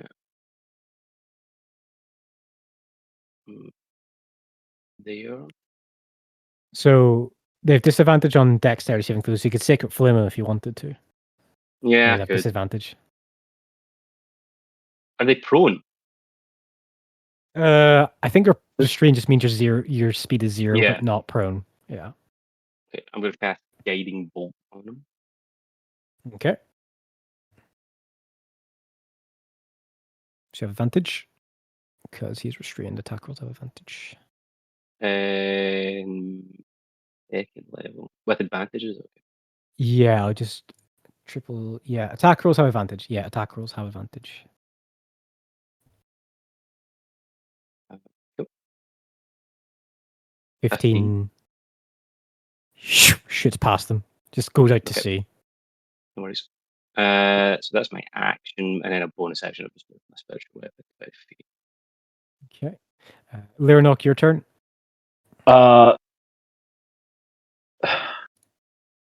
So he kind of wants to get involved, but at the same time, seeing as what's going on, and they keep jumping all over the place, he doesn't know. But actually, we need to dash to even get in, so maybe he won't. He's just going to move 30 feet to here to get so far everyone in the protection bubble at the moment, and then he'll take the dodge action. Mm-hmm. And that'll be it. All right. So at the end of his turn, he can make a check to try and get out of the binding bolt. And it's also when it's the start of Orly's turn, it wears off because it's like a magical effect. It's a magical binding bolt. So either way, he's going to get out of it after Orly's turn. But he can't do anything. Shoot him again. Hit him again. Yeah, he can't actually do anything at the moment. Let me just check his character sheet. Is there anything that I have missed? Is it action or is it just end of turn that you get out? It's end of turn. He can make a check to try and get out. Okay. Yeah. All right. End of his turn. He can't do anything else. So end of his turn, he's just going to try and get out of it. For 17, he does. He breaks the binding bolt. Like you see, like cold icicles roll up his sleeves and fire and lightning wreath around his legs. He like just shatters it like a Hulk, like throwing out of his body and like stumbles forward. But that's the end of his turn. He can't do anything else. Okay, Orly's turn. Shoot him again! Shoot him again! He's reaching! He's gonna shoot.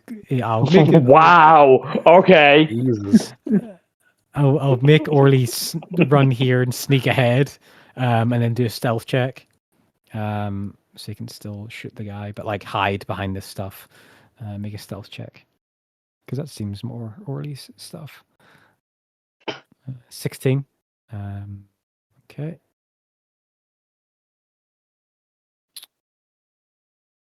24.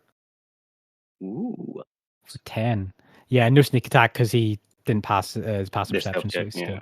But the binding bolt does sear into his left torso, and as the bolt hits home and digs into his flesh, he kind of gives this deep gasping breath as and wind and fire fall out of his mouth. As he hits the earth, his body melts in the dust and drifts across the water and flies out to sea. All right, and with that, wait, the outcome of killing him is the same as the outcome of him fleeing. He just disappears across the sea. Yeah, it's about sending a message. Okay, the principles. It's the principle of the matter you have. All right, you've got a few moments. What do you do? Cool. At least two. I think at least two of these guards are wounded. Leonard is going to immediately. This one's closest. He'll just go out and start healing and helping. Okay, as out of character, the two brass shields that lived, I think. Yeah. What did this one live? Oh, sorry, I forgot about him. I think he just cowered under that boat for the past fair, dude. I mean, considering what happened to the rest of the guys. I mean, yeah. the rest of his group, or most of the rest of his group, got disintegrated. So fair. Leonard's going to be going out, helping, stabilizing, and then stabilizing. And then after that, he'll focus on awake. actually helping. Yeah, so he shoots awake with those 12 healing points. Oh, was that? Sorry, that was on himself. Sorry, never mind. No, that was me healing people. Okay, so you healed the one next to Hendrik. Do you want to heal the other one as well? Whichever ones look bad. And so there's only... What's obvious is there's only 2 people that are even breathing. Everyone else's bodies are mangled and broken and destroyed. There's this one here who's still just doing his... Well, he's succeeded all his death saving throws. Okay, I'll tell you what, DM. I'll go over here. You can do a medicine check to stabilize if you want. Yeah. Medicine. Do I have? Am I competent in medicine? If you call me over, I can do it. I can spare the dying people, so we don't need to do checks. We've got enough resources, which I don't think they're going to die.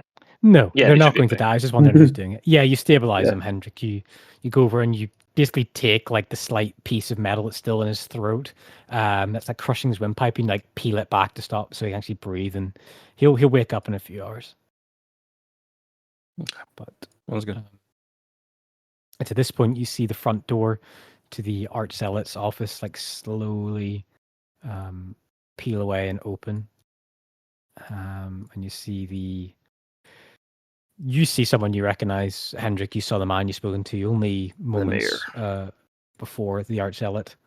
And he kind of stands out and takes a scan of the violence, the death. You see that he has taken off his Archzealot cloak. He kind of just has this lost gaze,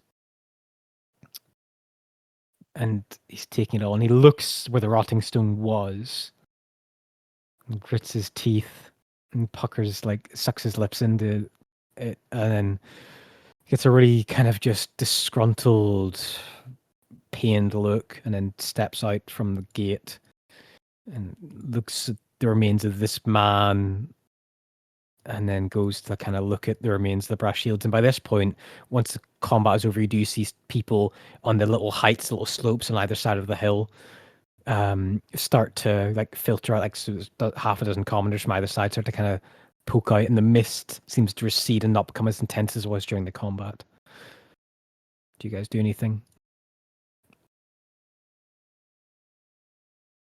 There's not much we can do.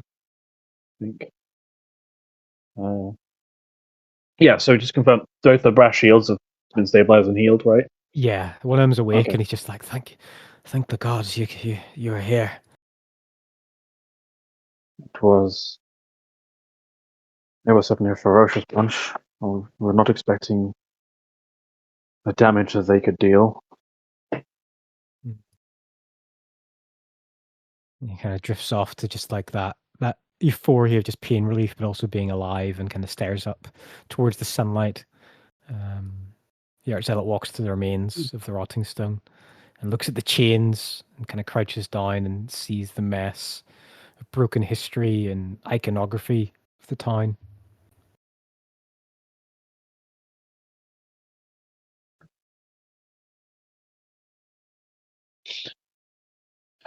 I'm sorry we were not able to do more to stop them, but there was just nothing we could do. Too fast, too powerful. We could do nothing more.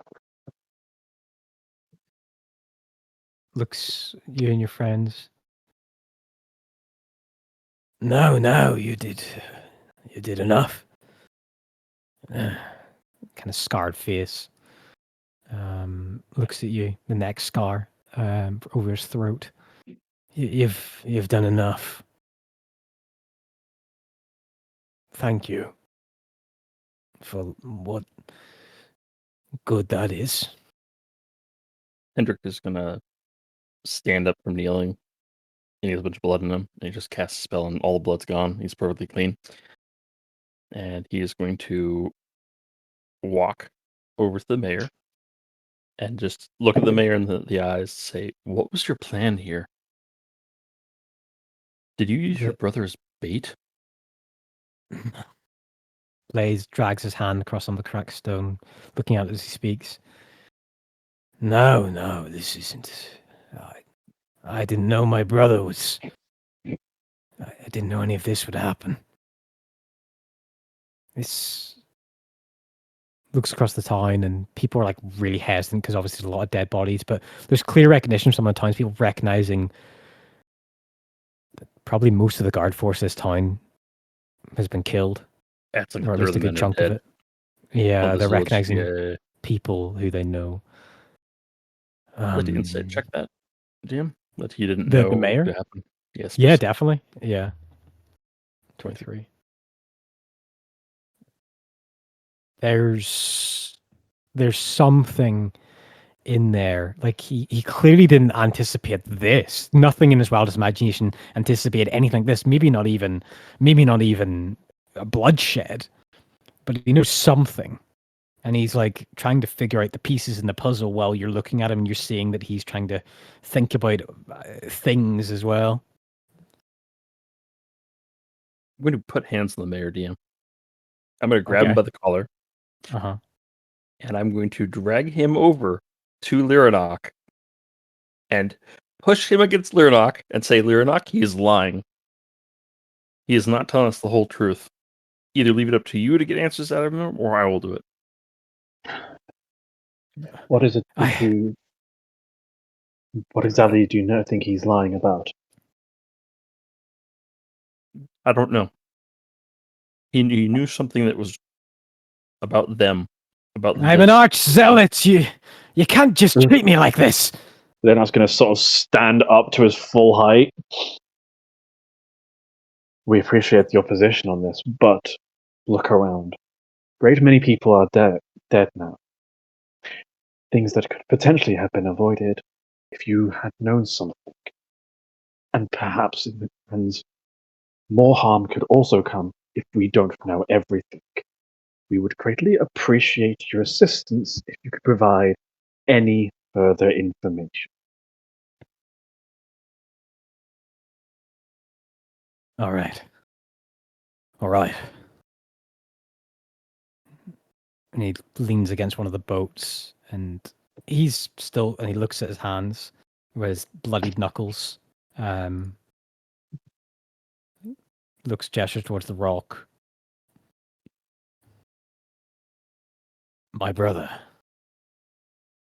He came to my home a few nights last night. Drunken. Raving of things that he'd seen in his dreams. I couldn't make sense of it. It's talked about. People wanted to hear what he had to say, and he was. He could hear the gods, is what he told me. And, well, that's when I lost my temper. And I beat him. Had him chained up here. We had a complicated childhood. It wasn't so much the ravings of the gods that annoyed me, it was more the intoxication of alcohol.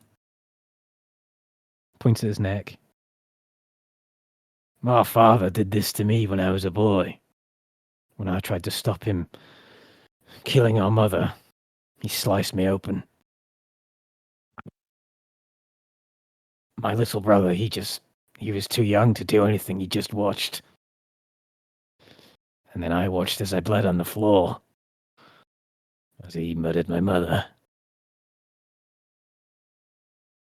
That's why I couldn't stand him being drunk, as he was that night. There's very little commandments I have with my brother, but using that poison, it sent me over the edge. I knew I would have to explain myself to somebody for the hands I laid on him, but I thought he just made most of it up.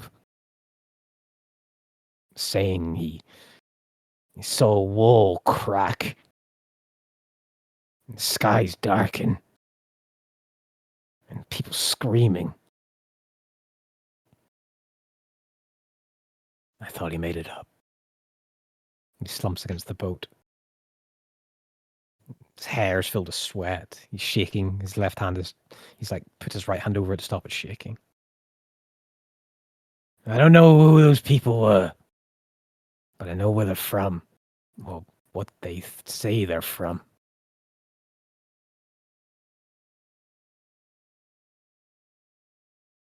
I mean, I was just going to look at Hendrik to sort of see if they like. Well, do you have a read on him? Like, Okay. Well, insight there. I have a question for you. Insight there. Uh-huh. And just you've had dealings with him before, or is this some sort of urban legend or a local legend fairy tale? It's the legend. It's the zealots of Talos. the ones who attacked the castle, or Not, it's part of the same idea, but not the same people. A lot of time has passed since then. no, No. but the group, Yes. cult, they can Heretics. continue.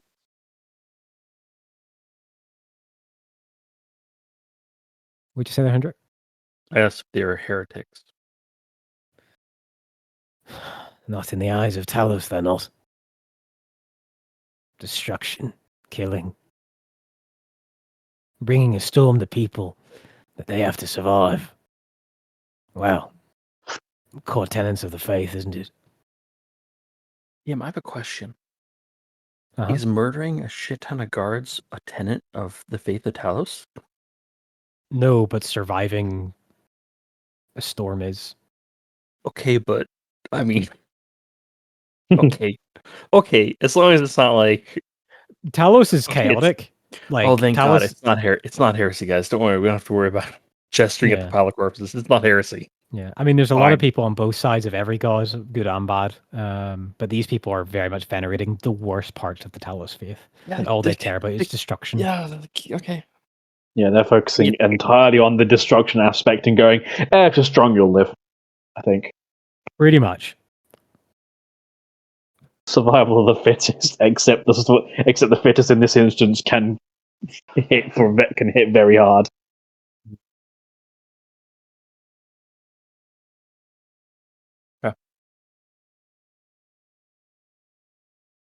Okay. I think the villagers need time to mourn and to bury the dead. We should continue this conversation in your house. And you can give us every piece of information you possibly can about what's going on. This is one second. Thork, can you watch the mayor? I need to talk to Torkel and Lyranok real quick. Sidebar over here, guys. Yeah. Torkel's not really paying much attention to this conversation between these people, but he's trying to go around the door front and collect any of the sort of shattered or exploded bits of the stone that was there. Yeah, Okay, yeah, you can. Torkel's doing his own thing. I'm going to talk to Lyranok out of earshot. As best they can. Yeah.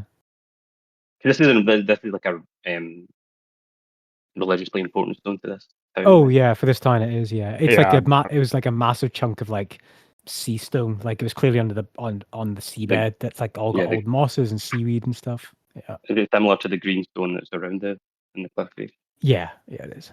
Okay. Okay. Yeah, he's going to try and collect basically all of that. Obviously distraught and doing his own thing. I totally understand. We don't really care about Oriole Warriors. His brother. Oriole Juarez is the art zealot. Is Marcinio is the guy who was taken away. He was the one in the stockade. So just so we can be clear, and I'll go and double check. The person that was chained up and was taken, that was the brother, or That was Yeah. Marcinio, yeah. And No, Oreo okay, cool. Juarez. Wait, sorry, Cameron. Could it having being denizens of this land? How much Yeah. of the and especially because Torko's father was a journalist. How Mhm. much of the information about the actions or the the the form of rule that Oreo Juarez puts over Mystique? How much of that would Torko know? Make a history check. Any advantage? No. Okay.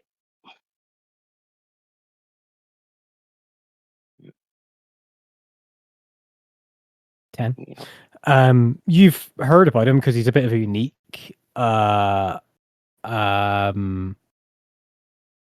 zealot in that a lot of zealots rule through, careful advisors and trusted guilds that they hold close, and or firm leadership of the brass shields, or relying on like the might of the Templars to give a sense of purity. And Oriel is the guy in town. If you have a problem or you upset the town, he will come knocking your door and you have a conversation, or he'll beat the shit out of you. Yeah. He is okay. Yeah. That's because I was reading the Legend Keeper. So Torko seems to be completely devoid of any sympathy for Oriole's White. lamentation about the action of his brother becoming drunk and the subsequent capture of his brother, and he's only focused on collecting the shattered stone from the beachfront. And if he can do that, then he's going to spend a lot of time studying the whatever remains of the stone in the center. Yeah. Okay. I'll say just give me. It'll just take some time, but roll me an investigation check, please, and then we'll get to what are Leonok and Hendrik discussing while Yeah. Torko's doing all this and having a think.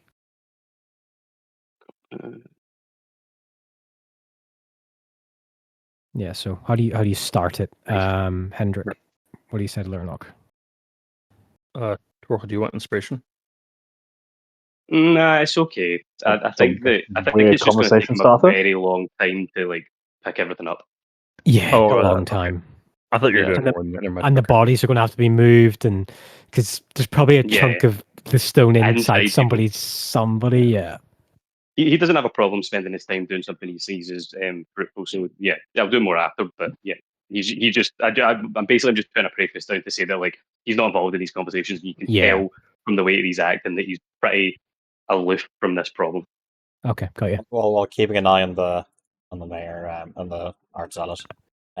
He's going over trying to close the eyes of the boys and speaks soft veiling prayers and talking about how they'll be in the crypt soon, and it'll all wishing their souls fair journey.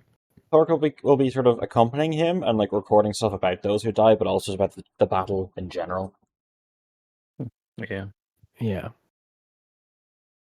Okay, Lyranok. We have duties elsewhere,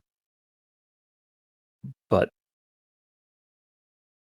this is horrific and tragic. If it was me working by myself, I would leave now and continue on my mission.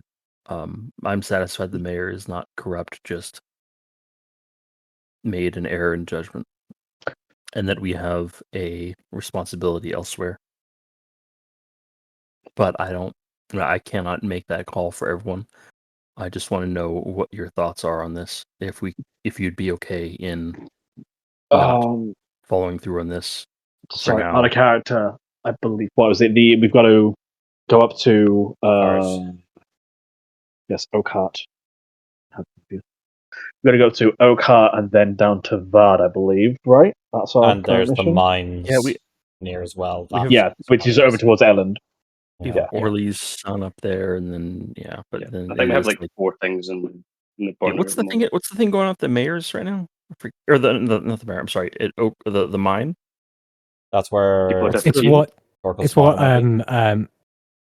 the mine is 2 things. you know that Torkel's father's been arrested for intrusion in Eland Quarry, and it's also what your handler, basically from the White Rose, asked you guys to investigate. Well, he's sending another team to deal with the Six-Fingered Man. Investigate, but what are we investigating again? At the mine? Anything suspicious? It seems to be important to whatever plans you find into the wastes to the east on that map. So, okay, yeah. Anything about the stone is of incredible national security or imperial security, divine security. Divine security. Would divine security not be the realm of heaven? Or the realms of the gods? Security. The gods could be at risk. Whereas this, though it is a tragedy and it is quite anyways, my understanding, we still have a number of days before we need to be in Oakheart. I believe that we leave what's the travel? tonight or tomorrow morning. I think we leave tomorrow morning on the ship. Yeah, you can either go back to Breakwater, but there is supposed to be a rowboat coming in, and not long now that's going to take you out to a ship that's going to be leaving up the west coast anyway. Less than 24 okay. hours. Yeah, a boat up to Oakheart, and this is horrible, but our duty requires us to leave.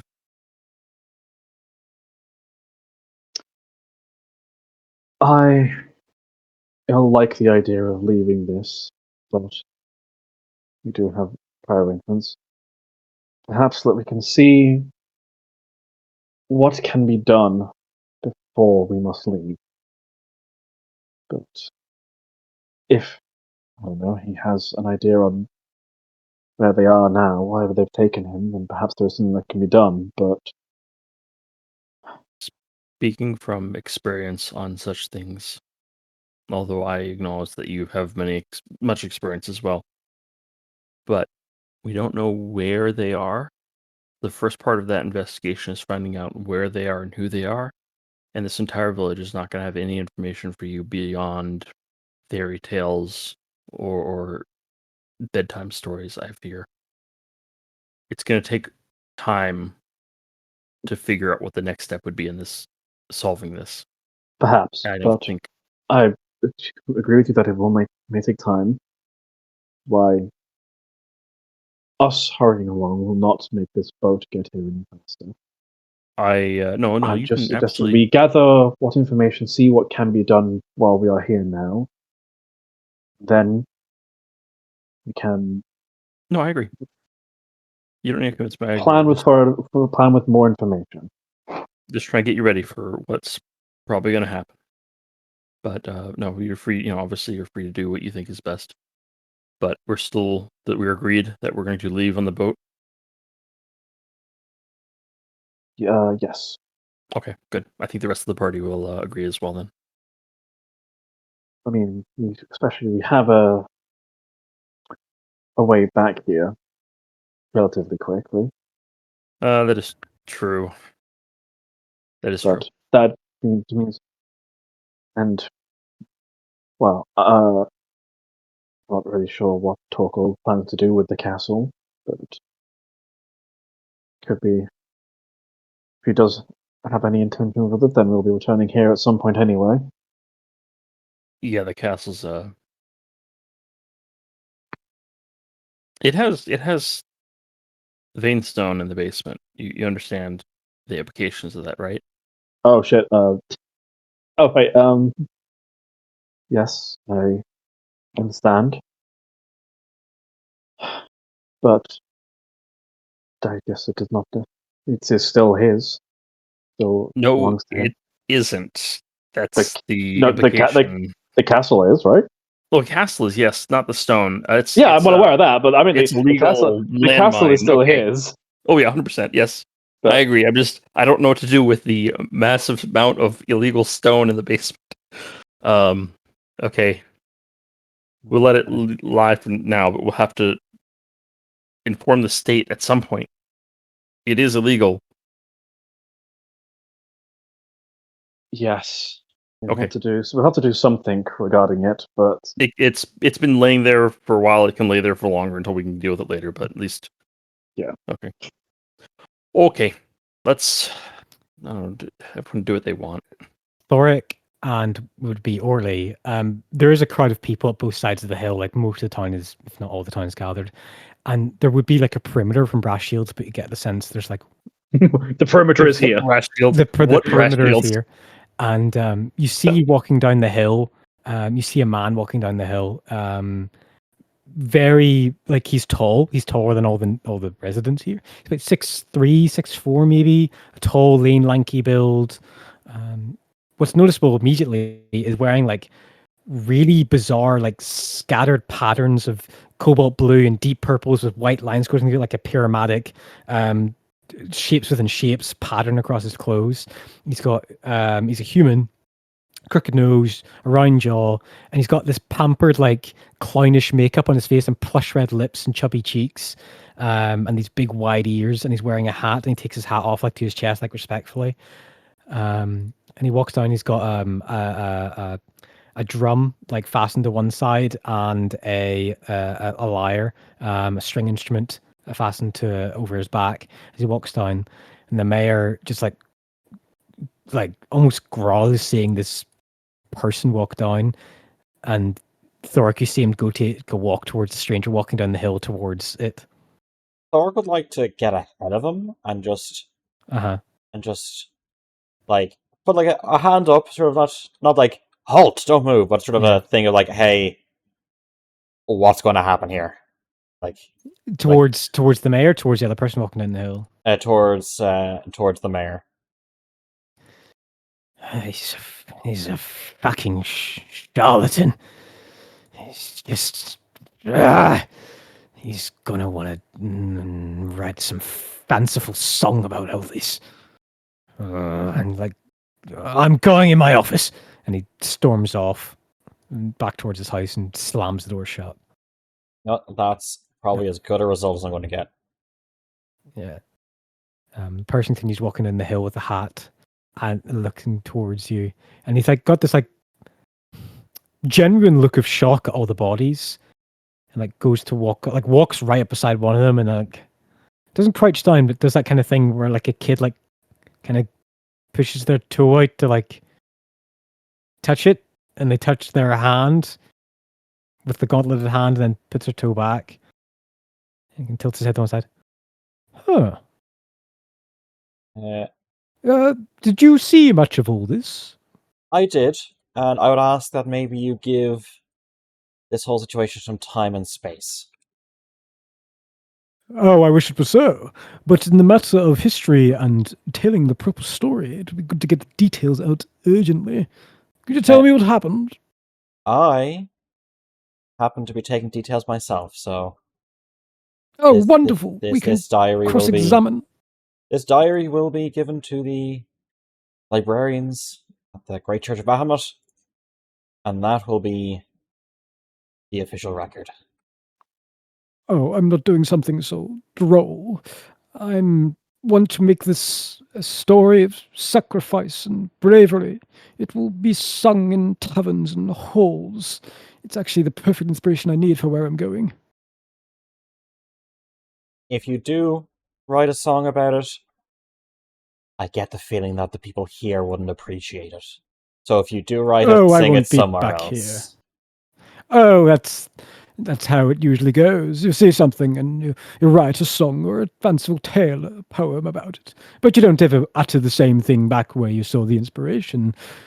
No, it's like writing a song about the woman that you love, but you don't sing it to her. You sing it to the next woman, you see? And then repeat the process.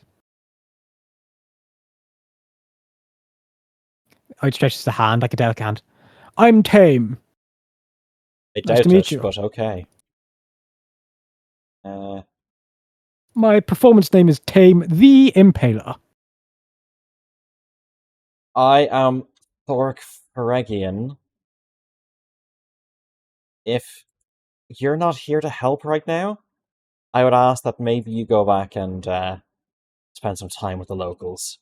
When everything is settled and and fact can be separated from fiction, you'll probably learn about what happened. Best not to create possible lies or slander.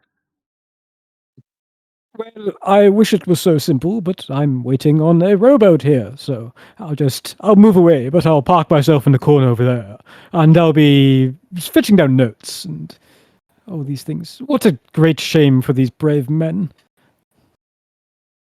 Indeed. So let's Anyway, not. and he goes and steps off towards a back, leans against thing, crouches down, does the wide knee sit, and I have takes a out some feeling. parchment. I have a feeling that the followers of Bahamut probably have a general distaste for bards and what they do in stories.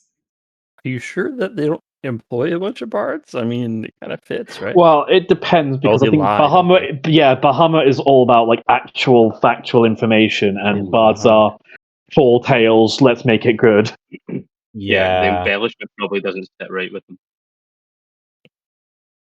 Yeah, I mean, actual historian bars who stick to the truth, yeah, they probably get along marvelously. But yeah, this literal almost like clown does not seem like that. All right, so he goes and sits off. I don't know what token from that, but he's sitting like somewhere around over here.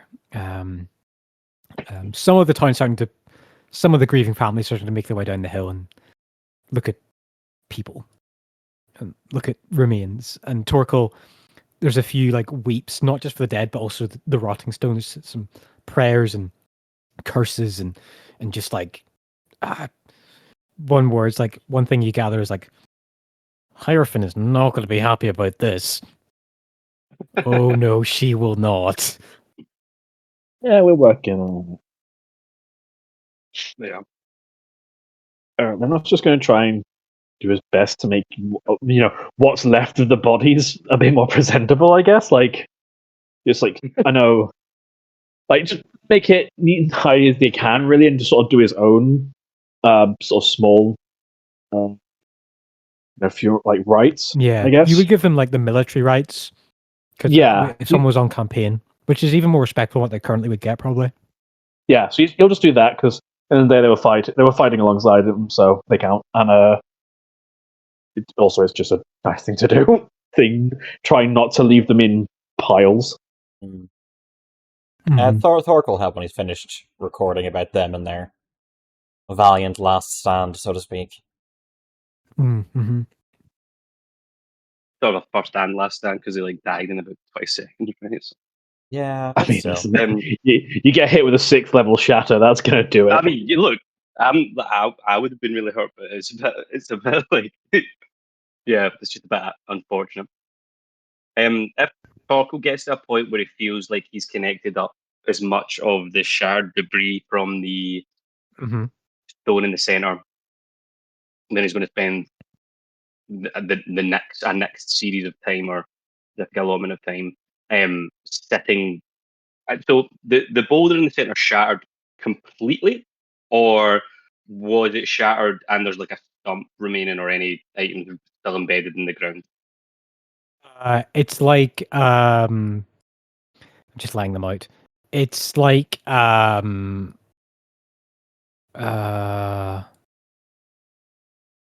the top half has been burst like 3/4 of the way up, but it's been split down the middle as well. So it's like 4 big great chunks. Then all the smattering where it cracked as well. So the stone itself you can find. There's the 4 big chunks, but you get the sense like you would need some high level stone manipulation spells to put it back together the way it was, and even at that, is it really the same thing anymore? Like, has it lost? Yeah, it's up to debate. Has it lost significance? Maybe it hasn't. Maybe it's even more important if it gets rebuilt. You're not sure. Yeah. It's things like going to be one of these things. This town's going to decide whether or not they want it back again or not, but it might not even be up to them. I think Torkel's going to ask Doric if he can borrow some parchment and a writing implement if he has any spare. Well, I'd say that despite Thork's bad handwriting, I'd say he probably writes fairly quickly. so he probably finishes up in not too long, and you get to have some paper and his pen and ink and such. Thank you. And then he goes over and sits sort of like maybe on that boat and look at the remainder of the stone. So he's looking at the like there's like a sort of broken tooth of rock coming out of the ground here, and he's got these chunks assembled. And he knows that the stone that it's made of is obviously divinely empowered potentially, but it seems to be made of the same sort of structure as some of the other stone that is around here. So he's just sketching out like what he imagines would be the way that you could try and put these items back together and create a composite to bind it onto the original one. He's essentially the only thing he cares about at this point in terms of this kerfuffle that's happened is the reconstruction of this stone in the center of the town, and he's because of its importance. Yeah, forgive my punctuation, but this event is going to make waves. This could lead to the dismissal of an archzealot. This could lead to a full-blown investigation. They'll need an entire restaff of the brass shields probably within this town. There might be a few on the edges that are probably they want to go and check, but need to guard the walls into the town. So, yeah, I think that this is such a for Torkel, it's like this is such a blatant attack by people that they already have a sort of sense of who they are and what their motives may be, even if they don't know where they are, or what the specific aims are of them. That it's not necessarily something that needs to be addressed immediately because the bureaucracy is probably going to address it as quickly as it can. Oh yeah, this isn't like some backward town that no one like. This is it's probably will be a day or two until people start to show up and really ask questions and things. So with that, you skip the notes. The bodies are laid out. The archzealot is still in his office. By this point, I'm just going to move off the map because the area would be crowded around by families. The funeral rites person from the Church of Ayla would come by and start to. There's cloths being put over bodies. The family members starting to think about what to do. There's a lot of people crying, a lot of somberness in it. The staff at the castle are like standing up the hill, like kind of looking down at the party.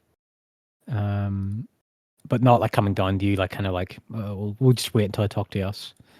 And things. Do you guys do anything? Actually, there's something that Merrick would like to do. He'd just like to go and get like pretty much sort of going around and trying to get some like basic details on each of the deceased, like just things like their name and a very basic summary. He doesn't need their life story or anything, but just like that's probably part of the information that Thoric picked up, I think. Yeah, I think Thoric would, because the brass shields that are still alive would have told you, oh, this is Menenfal. He was due to be, wed in the next spring. Oh, why are you gonna do that to us? The next one's going to be retired. 2 weeks from retirement. Yeah. This was Trede. She was training. Actually worse. Her dog just had a litter of puppies. She needs to tend to. What's going to happen to them? What? Okay, that's fine. Yeah, he'll just go around. He just wants to get that, and he'll just note all of this down in his own book. But this is.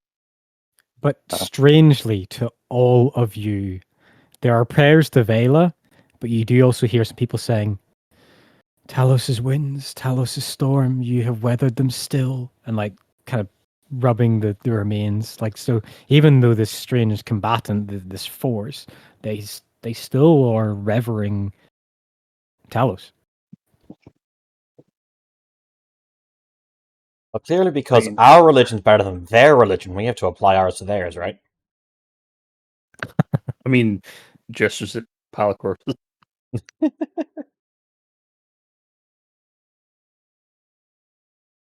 Yeah, so in the mess of people, this bard approaches, I guess the group of you, like Orly, Torkel, and Hendrik, he's put his hat back on, this big, like, triangular brimmed hat. I hope I'm not intruding. May I ask something of you, gentlemen? No. We will listen, but we can't guarantee. Why are we entertaining these? He was around earlier. He wanted information about what happened. But look at him. And he literally just, like, as if he's not there, just points at him. Look at him. We have just... Oh, wait, that's not the right. We have just gone through a horrific ordeal for this town, and this man in makeup and powders and his gaudy garb is here to create fame for himself from a disaster. And he shakes his head. I will not listen. I respect your honesty, dwarf. Looks towards Orly, and Orly goes, I ain't fucking talking to you. Thoric. Scholar? It's actually not a matter of detail, but I've only just realized that the boat I'm appointed to reunite with, well, all the rowers, I believe, are unavailable. I was hoping I could hire your services. You look pretty strong, and I've heard the waves out into the bay. I'll pass the mists are pretty tough. I'll happily pay and compensate you, gentlemen. Aren't we taking the same boat? Yeah, we are. Yeah, well, we're going out the same way, so... Free money, free money! You're talking to Thoric here, Sean. Yeah. Thoric probably doesn't kid either. Damn it. So we're taking the same boat. Oh, that's good fortune. I'll be able to get all the detail you have written down there to commemorate the valiant deeds of these men here today, and yourselves, of course. If you want such things said. This is, well, I didn't expect Miss Pig to arise such a tale of fortune and bounty. This will fit at the banquet quite well. Banquet? Oh, yes, my friend. I am going to go to Oakheart and perform at the ball. The banquet ball. I'm sure you've heard of it. Cypher, have I heard of it? Make a history check. History check. 12. 12. From the sign, like, there's a lot of big banquets and balls and things that are like renowned, but like you can't locate a single one. And he sees you struggling. Oh, sorry. It's the spring match tourney I'll be performing at.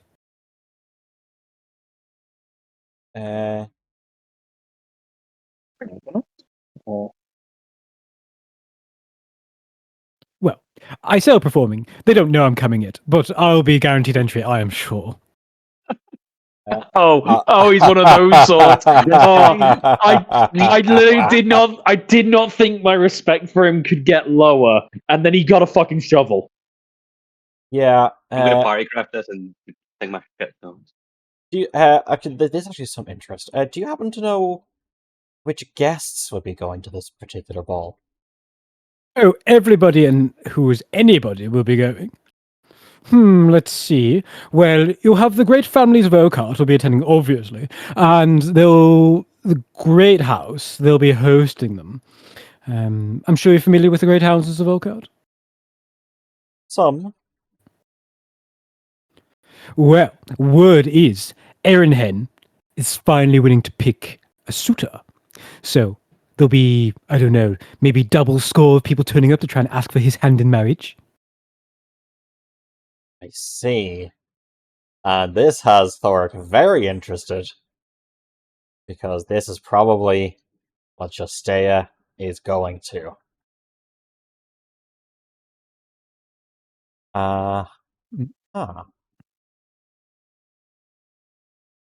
And what are the entry requirements for such a ball?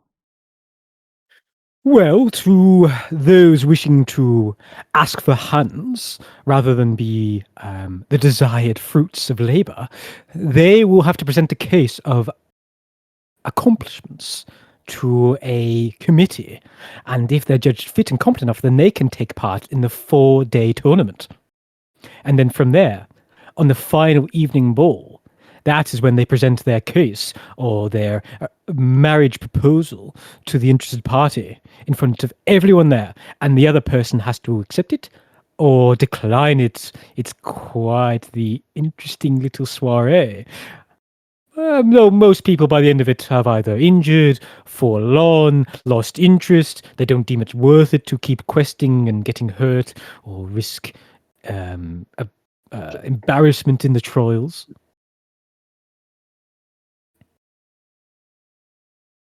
I think. Is anyone else around for this conversation, or is everyone just walking? I think everybody else can hear it because this guy's loud and braggadocious. Okay. I've not moved. I'm just like pretending not to listen to you. Yeah. Well, this sounds like what Justea Larot may be going to. Thork says to the rest of the party. I haven't heard the name, but I'm sure she is a lovely person. But I'm not there for marriage. I am married to song and sea, as they would say. I'm there just to record the fine You talk things. too much. And you don't Too talk sharp. enough. Quiet. Cease blabbering. He stands up and he walks over to Thoric. Is it important for you for us to attend this ball? If it depends. If we can intercept Justea before she arrives and we can find out if this is the ball, then we would know for sure. But given that this guy, and he just kind of gives like a dismissive thumbs over to that guy, yeah, is heard about it and is going, then there's a good chance that's what we're looking for. I suppose then we will probably have to join. Well, we're going on the same boat anyway. But I guess a companionship with, and he just gestures up and down to the guy next to him. We'll extend a little. There's a curtsy. I wouldn't say companionship. I would say parallel travel. But he's like, if we want something to that ilk, I'm sure that if we travel with him, he will just latch on to us and suck out all our joy. I would say that he will be on the same boat as us, and that is as far as things go. I hope so. He looks around to see if the others are there. I think they're there, unless they've stated otherwise. Yeah. And then he motions them over so they can do a little huddle away from Righty McStingy Man. Oh God! Yeah, I am so sure is itemizing all of this conversation's fucking head so that he can. His ears are super perked. Yeah. Yeah. And he says to the company, look, I know that it's been hard for us for the last cycle or so, but it is important for us to have a clear goal and anticipation of what we are going to do. Everywhere we seem to go, there appears to be a new person to save, a new tragedy to mourn, and people to console. And we have a lot of brands in the fire at the moment. We need to focus. We are going to Oakhart, and we will then attend this ball. We need to decide what we are going to do there. Plan 2 or 3 steps ahead. It is my opinion that what has happened here is potentially something we can put on the back burner while the others, being the bureaucracy here, potentially deals with. Now, what I know that we have discussed it, but I'm not sure that I have clear understanding. Oakhart, ball, what next? Well, I was going to say, with the because you are able to contact Justea's father, there's a chance we could intercept Justea before she actually gets into the ball. Mm-hmm. And from there, we would actually have a better idea of what's going on, what we need to do. So I would just like people to roll history checks, because like some Liranok, you can roll history check with advantage because you've done a stay in Oakart, you've heard about this, and Hendrik, you can history check as well, and Torkel, you can as well too. 23.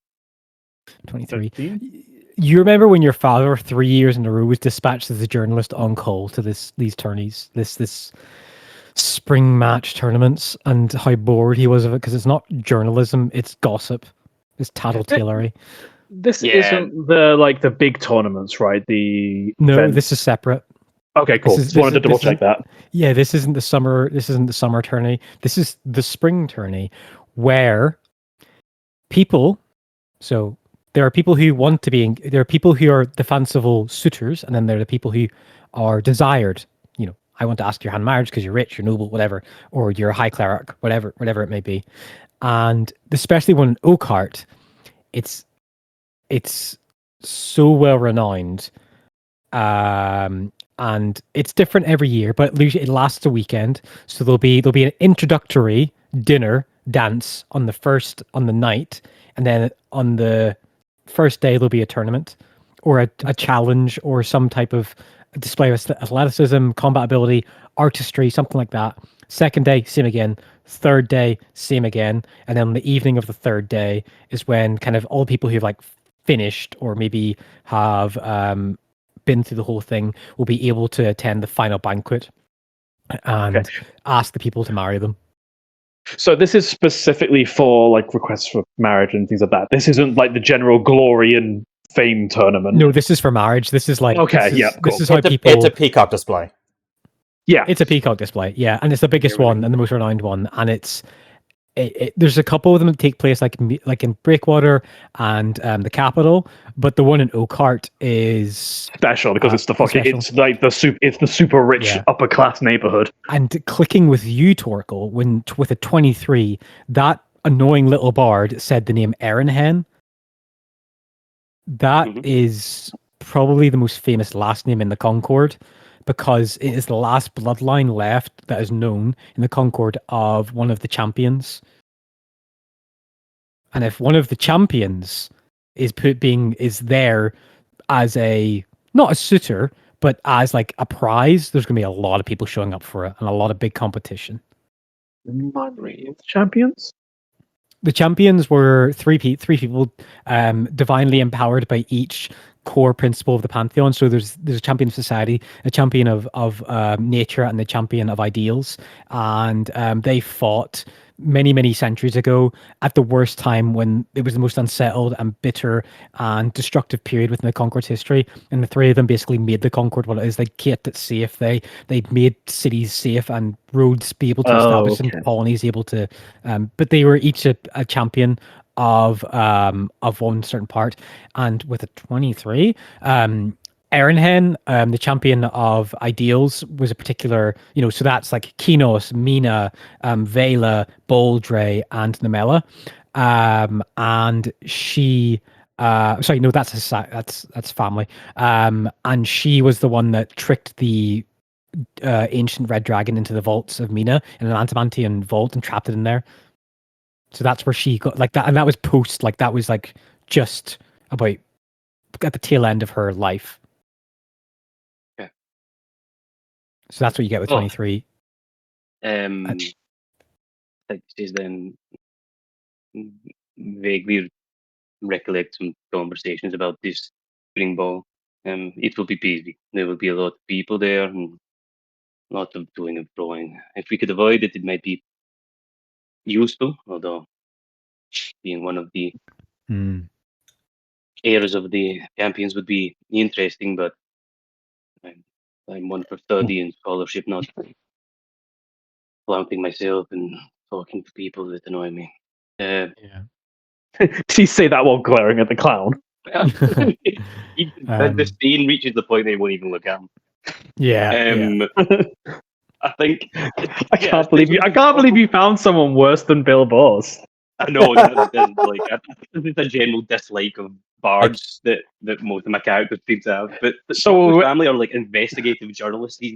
This man is effectively the antithesis of everything he's grown up with and around.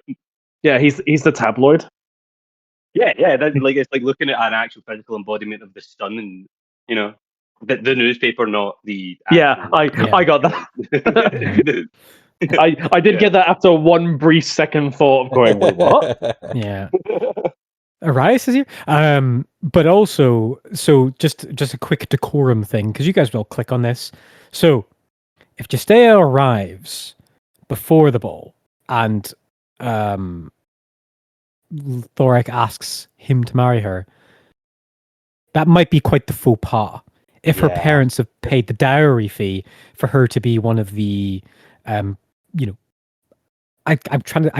failing the words in my head, but one of the people on the market, shall we say, one of the attendees, to be asked for in marriage.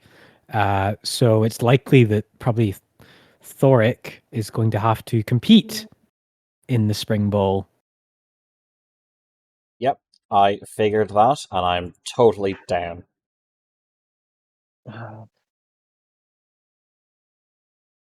Who knows, Lernock? You might enjoy competing for the sake of competing. No, I've competed in a couple of other previous tournaments in Okart. I think that part of my life is behind me. Yeah, whatever you're more I'm comfortable sure with. there'll be a lot of people to console and help Leonok, and then he looks at Hendrik, probably Erith, or not. Sorry, what was it? What's this tournament called? The Spring something? Just the spring tournament, not the spring Just spring. tournament. Okay, just spring. It'll be in the recording somewhere. Yeah. I've already forgotten it. What I said. Yeah. No, it was not these spring tournaments. It was. Oh God, what was it? The summer. The summer challenge or something. I don't. Yeah. It's in the calendar. It's somewhere in Legend Keeper in the calendar. But yeah. It's the one which is Tournament of Flame. That's the one. Yeah, I have been part of a couple tournaments of Flame.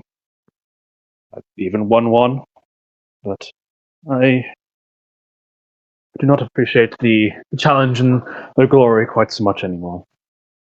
That's fair. I just wish to extend the offer. I will be competing for Justea. I can assure you. So, I mean, we can get into all the rules of it, but it's like the better you do, there's a scoreboard, and the better you do, usually you have first pick of who you want to ask. It's like the NHL draft. Scoreboard? There's a scoreboard? There's a scoreboard. Yeah. A bunch of peasants with flashcards. Like, okay, yeah, well, you won, but it wasn't very stylish, so I'm only going to give you a 7. Oh, the rule, the 12 judges who watch every tournament. Oh, you got to put on a show for them. Oh my God, is one of them called Climb and Sal? Yeah. Yeah. You guys, yeah, this is going to be great. They do the thing from like Shrek where they bring out like a magic mirror and they're like, "That's turn number 1." But yeah, it could be if you've got to make introductions and have a renown. You guys have done something here today, and you've cleansed a lot of places and done a lot of things to build up renown for Thoric's standing. I need someone to give me like a condensed list because my brain is awful. How long did they travel? About 30 days. Oh, how long is the travel to there? How long have you guys traveled as a party? No. How long did they travel to there? You're not on the ship yet, I don't know. Okay, cool. I might. If Thoric won, spend some time in the boat, maybe like gussying up your armor so you can look a little bit more like I'm not saying that you look bad, but like his armor is definitely dented after all this. Yeah, but like it's clean. It's clean but dented, so I take care of it. But I'm in battles. Yeah, but like maybe even some like etching, like acid etching into the armor to create some kind of livery or something like that. Just something to give yourself a little bit of. If they're going to judge you on like appearance and looks as well as your performance, then what actually happy might not be a bad idea is, would there be like a particular kind of family artwork sigil or something that I could probably commission? a coat of arms. I mean, imagine your coat of arms is like trees and like logging stuff for the paper your family makes and stuff. Whatever your coat of arms may be, you could put it on a cape or something like that. It's this point that you're getting excited to the tournament, and you see Erith, the librarian of the castle, seems brave enough to finally walk down to the party, and she kind of pulls through the crowd of grieving people. Are you all right, my good sirs? I got a bit we all right? hurt, but we're fine. How are you? Well, we didn't see much of it because of the mist, but we saw you drive those people away. It looked, well, I'm just very sad for the families of the men there, the men and women that didn't make it out of it. But, we were talking about what you needed for the castle. Sir Torkel, I'm not sure if you're knighted or not, but I see your clergy robes. Do you want Your Holiness as your reference? We didn't get to sign. I'm sorry, I'm a bit. And she realized you can smell like the blood and stuff, and she's like getting a bit like, whoa. Just a hand on her shoulder and leads her towards the water to a point where the sea smell is maybe at least masking some of the blood. Yeah. And he says to her, through the blessing of Kinos, I have the ability to contact people over long distances. Would you feel comfortable if I use this ability to contact you whilst we are on a travel? Yes. Knight, he used it frequently. Mr. Everstone did as well. Yes. I'm comfortable with that. The other ones, less so. I'm not sure if they're used to voices in their head. The castle is going to remain unoccupied by me and my party for a little time while we take care of things. It is important, and this is a paramount rule, and I do not like to threaten, so I won't, but do not let anybody, for any reason, into Nate's chamber. That's where the entrance to the underground that is, right? It's in his bed. It's down that little stairwell. Yeah, absolutely. Yeah. It can sit covered in dust, and it can be disheveled when I get back. Nobody used to enter. Very well, sir. Are you do you want us to make anything while you're gone? I have forgotten what was possible. we cleaned out one of the rooms, or like there were areas we had to clean in order to then repair. I mean, so in the DMG, you've got like you can look through the Bastion stuff, and if the stuff they want to work on or you want them to work on while they're gone and stuff. I mean, there's also the raw thing of you could just give them a bunch of money and then they can work and physically upgrade the infrastructure and hire workers and laborers in, so they can build more rooms as well. I have 123 platinum, so I take a small bag off of my belt and I hand her it and I go, there should be about 120-ish platinum in this bag.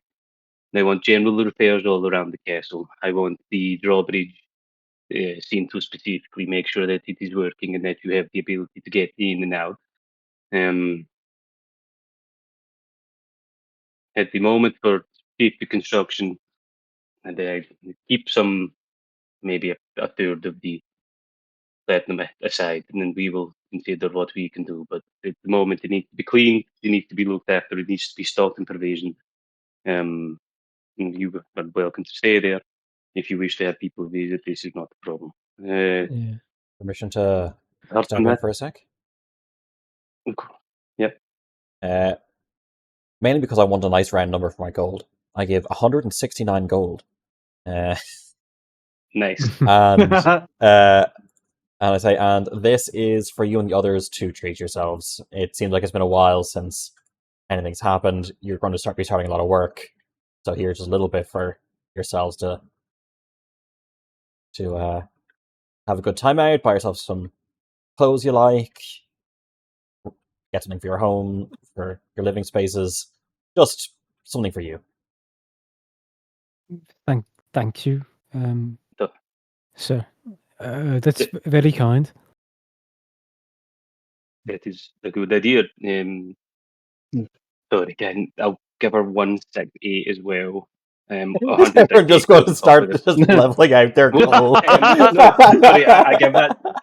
I give that to her on top of the platinum, and I say the platinum is specifically for upkeep of the castle, and Thoric has been generous enough to give you a bursary for looking after yourselves and making sure that you and the rest of the staff get this. The 168 gold is for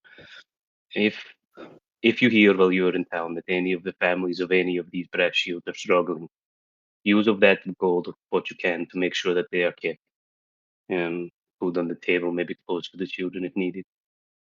I know it's not a giant sum and may go quickly, but please use your best discretion. Uh, I can anticipate that probably it's going to be hard when you speak for some time, and that castle has a uniquely horrific history. If we can create some goodwill in the town, it may serve us better. And also, Or- these people deserve to be looked after. Torkel, what would you Yes. say to them having a wake for everyone in the castle as a goodwill gesture? It settles for a It's- moment. It may not be received well at the moment.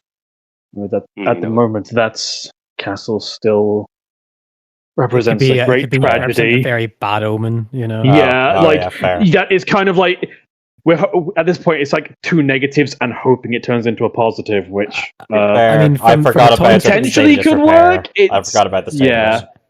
I mean, from the time's Also, point of view, it's like haunted in their head. Yeah, it's like that's Yeah. basically like, hey, what if we had a wake on Mount Doom? I mean, from Well, the that'd be time's point of sick. view, from the time's point of view, the castle was opened up, and then there's been a horrific event not long after the castle's been opened up again. So That's why I'm trying to give her the goal. I mean, obviously, Yeah. we want the Yeah. people to be looked after, but we can do like a PR. yeah. Oh yeah, definitely. We are home makeover. We're gonna have different paints, new walls, everything. It's gonna be great. It's actually under the hammer and a little bit of succession. So like basically this just says like use the platinum, repair the castle, keep it in upkeep. The 168 gold I have handed to you. Make sure the people of the town who have suffered from this tragedy are helped. And I understand that they may be reticent to take it from people who work there, but if we can even spend it on goods and items that you anticipate they will need and provide it to them, or even leave it if they're Any gesture is always a good start. Even if it's not accepted, then it is one step down the path. Perhaps know. talk with the with the mayor here. Maybe a fund can be organized that can go into, so we know how it's spent. Yes, it's all very appropriate. Thank you very much, sirs. Well, I don't think the Archelic can knuckle his way out of this one. This will be quite the thing to explain. Yes, I'll see to the rest of the staff and get things worked out. If you change your mind about any plans of spending coinage, just as you said, send me a divine message. And she gives a bye. Bid you farewell on your travels, sirs. Each and every one of you. Hope to see you again shortly. She heads back up the hill and goes to the duty of explaining to the rest of the staff what's going on. And just Good as fuck, yo. Yeah. Just a quick note, like that is enough gold to add a room or add a couple rooms if you do want to choose to do that as well. Basic facilities. Yeah, I think maybe upgrade their sleeping facilities, maybe. Because at the minute there's Thoric's room and then there's some like I don't even know if there's enough rooms for the rest of the party within the castle and stuff. But, at the moment, let's get the staff sorted because they're the one that's going to be spending time here right now. They still sleep in the village. They don't have beds within the castle grounds. Okay, yeah, well, we need to do that. Where is it on the? I've just put a screenshot of it on D&D notes. Oh, that'll be handy dandy. I've also got some 1,000 gold that I can ship in if needed. Just a note. You're going to Oakhart. Which is very rich, area, I know, but It could be It's good. your pad. It's your pad, guys. You want to take care of it as well. This one is important. Yeah. Grants to roommates. One platinum's 10 gold or 100 gold. 10, I think, right? So you give her 1,000 gold. Yeah. yeah. 1,230. Okay. Yeah. We met this woman yesterday, guys. Are we sure? That's not my money. Yes. She's staff. She's one of Torquil's employees. She's one of all of our employees, excluding Hen. Yeah, specifically still banished, by the way. Legitimately, like that's what I say to them. Like you can take orders from everybody in this party, bar and the one with a weird. So actually, is there actually like a staff quarters room? In the castle, I'm not sure. I need to get my diagram. Yeah. You could add roommate staff for them. Yeah. Yeah. Yeah, we can probably 230 gold. Yeah, we can plan at the moment. Or 2 cramped rooms. Let's get the staff who are going to be here like almost full time set up well. Yeah, I think one roomy area that's staff quarters would probably facilitate them well enough at the moment. Yeah. But yeah, staff, right? 4. Oh, okay. Wow, that's actually less than I realized. I was there thinking he had like 20 or something people. No. It's a castle in the sense of like, not. Yeah. No, I know what you mean, but I was still thinking it's more staff than that. Okay, no, that's fine. Then that's actually that's much easier to plan around because would 4 people be able to fit into one room area? It's 16 squares, so yeah, with a couple of beds. Yeah, Okay. I mean it's staff living. Yeah. Let's get them set up, but we can like look into this a bit more and properly plan it. Yeah, we can play the Sims later on. I would. Yeah, we could lose so much time. I could lose so much time to this planning. Right. Okay. Yeah. So, do you guys want to wait around for I don't know, until you feel ready enough to get on the boat, or you want to talk to the Archzealot, or you want to, we want to check out the laboratory again before you go, or anything like that? I would like to take the notes and diagrams that I've made of the potential restoration, as far as I've got, of the stone, and do my best to make a copy page of the same, and then tear one of the pages out and start to head to the Archzealot if possible. I'll go with him. That's okay. Okay. Yeah. Okay, so the two of you want to go into Archzealot. There's no guards. There's no guards left anymore. So you just push open the front. Well, yeah, they're all out front. Assassinate him. Retribution. Truthcaller and Thoric. What are the two of you doing while they do this? You going with them, or? I don't know, Hendrik. Is there anything you would like to do that you'd like me around for?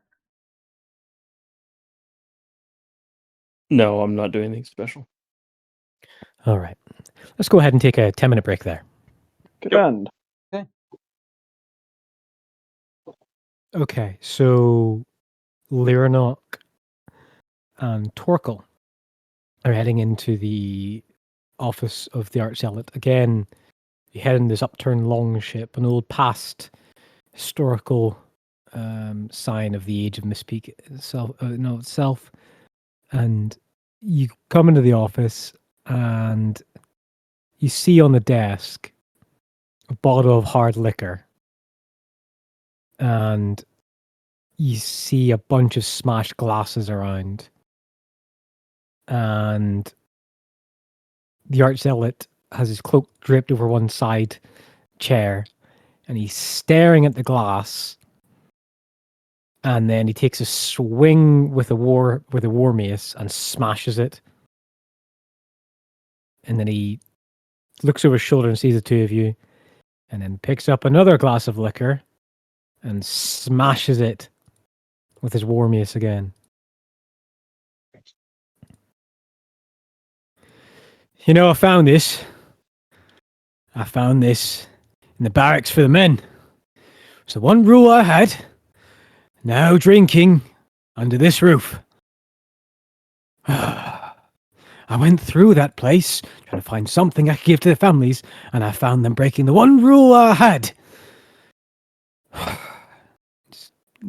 Sits down in the chair, just falls back into it. What do you want? I think that anyway, I guess steps over some broken glass that may have just spread across the room and walks towards the desk. I think that perhaps, Oriol, it is time for you to put your hand toward creation rather than destruction. Not every problem you come across can be beaten into submission.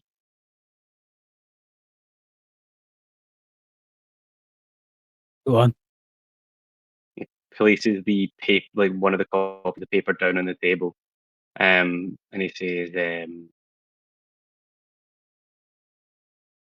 "Yeah, Mystic has undergone another tragedy. I don't know how many breast shields were killed out there, how many families have been affected, but one of the items destroyed is clearly significant to this town. It happens that I am also interested in the like. I have drafted this sketch in rough. It may not restore the power to stone, but it will restore the symbolism if done correctly. This town needs to see that they are united and that they can grow from this. And they have spent too long dwelling on the last tragedy to happen here. Uh, to move forward, and he looks up pointedly at this point. Mm. To move forward, sometimes, yeah, you have to, yes, accept the past, but also remember that it is the past. There is more to be done in building and creating and developing than there is in wallowing.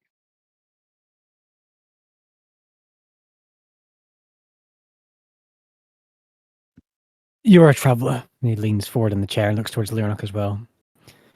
And you're a pod angel. In your experience of the world, when a raving madman comes to your door, should you listen to him? Even though there's no reason to? Should you trust his words, his promises, his strange ideas, what's going to happen in the future? What would you have done? It is not always easy to take things at face value, things you don't know what they could be. I found in this world, it is very difficult to tell what sometimes what can be real, what's when someone is telling the truth or when someone is telling a convenient lie. But words and trust always have power. If someone was providing me with a warning, regardless of how likely I believe it might be, I think it is important to trust that perhaps they are telling the truth. That does not necessarily mean I will take everything as absolute truth, but something to take into consideration. There are many paths, and sometimes threats can be known about but not understood, which can make things difficult to explain. But perhaps something was going on here, but it is right now very difficult to tell for certain. We, as you have identified, we are travelers, people who go from one town to town and try and help as we can. We are not the art dealers of important coastal cities. It is your job to take on board what people come to you with and to make sure that you give it the credence it deserves in order to protect the town. Now, you may have thought that he was mad and raving, but I suppose that in my line of work here, we would say you need to use the correct tool for the correct job. Tying him to a very important stone at the shore of your city and letting him sit out there so that he could be came across by anyone, not just unknown zealots of Talos, but anybody, is probably not a sufficient punishment or the fair punishment for being intoxicated. And he pushes he's always said things ever since that day off our father. He's always said he'd heard voices. We sent him off. I sent him off to learn the church ways. And that didn't work. To build ships, and that didn't work. To be a hunter, that didn't work. To be a fisherman, and that didn't work. He's not... The things he said, what he promised would happen, the detail of it. These zealots, the disciples of the Destroyer, they don't act without extremely good reasons to.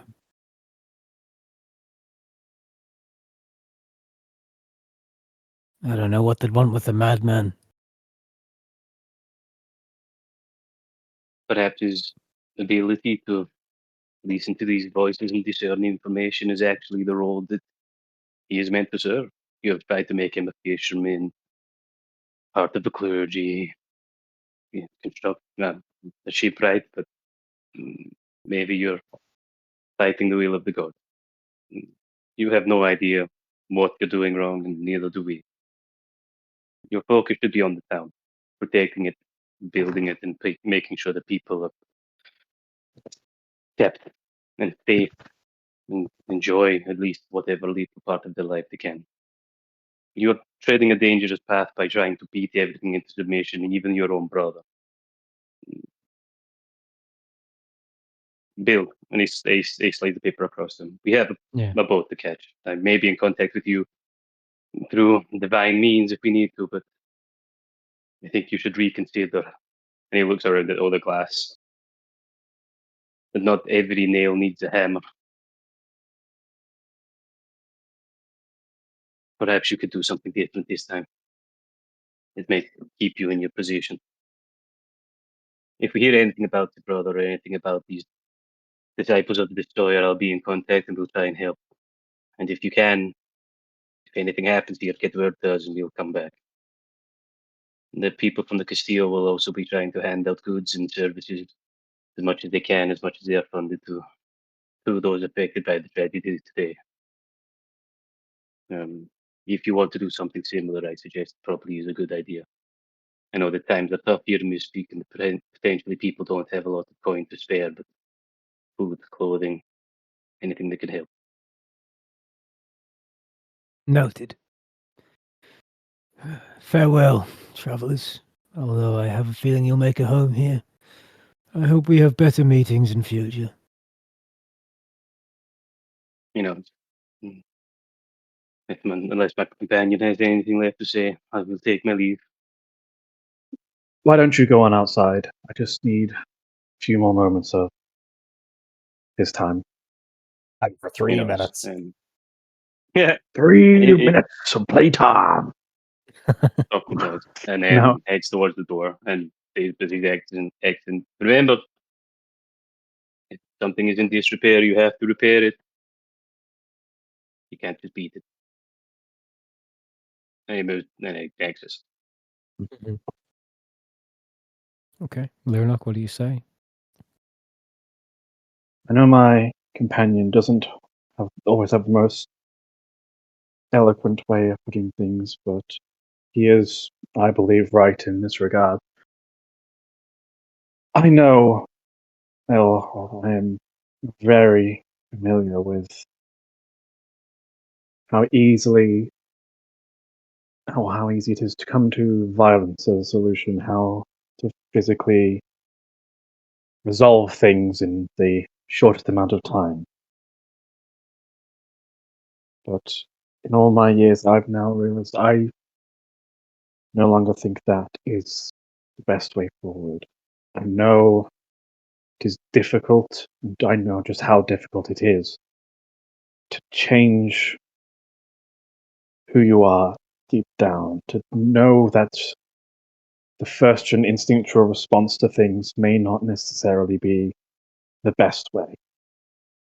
From what we've heard, you are quite well known for resolving problems in a blunt fashion. Yeah, it's like this entire lecture, like rubbing his chin and like sniffing, like not like crying, but like sniffing just like angrily and like fidgeting. Yeah. That kind of thing, it leaves a mark on someone. I believe that who we are at our core does not necessarily have to dictate who we remain in the here and now. There is an opportunity here to change your view, to try a different approach. By no means am I trying to dictate what you must do. That is not what I hope. I just hope, or just wish to show you that there is another way, another path forwards. And that sometimes, sometimes it may be difficult, and it will not be easy to walk a different path, to know that what you want to do and try and, or know what you have felt is right for years, to know what you want to do in your very core and try a different approach. Rolls the mace from his left hand to his right hand, just the head, just the handle. It. I'll be seeing you, Angel. I suspect that we will. I understand it won't be easy, but I wish you all the best. As you go to the threshold of the door. Not that it matters anyway, but thank you and your companions for saving a few of those shields, at least. I am truly sorry that we could not do more. People there lay dead because we were just not quite strong enough, but we'll do everything we can. Mistakes have been made, and we will mourn the dead and show them respect, but as my companion said, it's important to move forward and help and heal where we can. Mm. Mm-hmm. Okay. Yeah. We get the feeling he's kind of done with talking, and you leave. And where does the party reconstitute? Where do you guys meet up? What do you do? Probably just to the shorefront, right? Aren't we like a couple of hours away from embarkation? Yeah, there's going to be, well, you guys need to row out and some of the rowboats, upturn them and then row out a given time. Yeah. I need to fast forward here. Yeah, it's probably like 1 o'clock, maybe just before 1 in the afternoon. You've left your orderlies, your staff away, ordered them to do what they can. There's a slight little rise up above the bay, and different to funeral customs within Rackmere and other places, you notice that they're building small little pyres for the dead, with some like driftwood and other wood, and they're building them on a bit of a cliff. And they are they're going to build small little pyres for each body.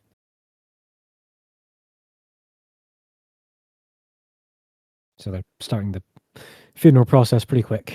And the bodies, the bloodstains are starting to get, like, people have got like buckets of salty water from the ocean just a couple of feet away, dozens of feet away, and they're just throwing buckets of water and some brushing over the stones and over the sand and trying to like just get rid of those red stains everywhere over the beachhead.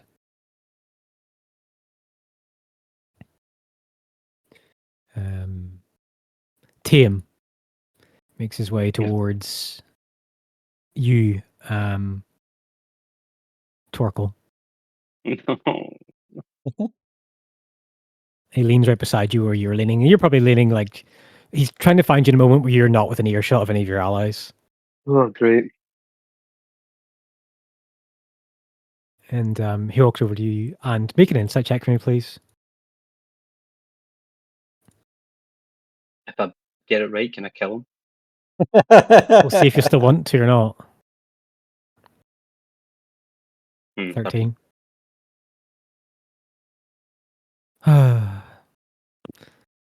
Leans against it. Do you think a little poem would soothe your ills? Toko looked at him with all the rage of a burning Enos fire and says, I don't think that the poem's ever served anybody's ills. You know what I like? Silence. But forges do not lay silent.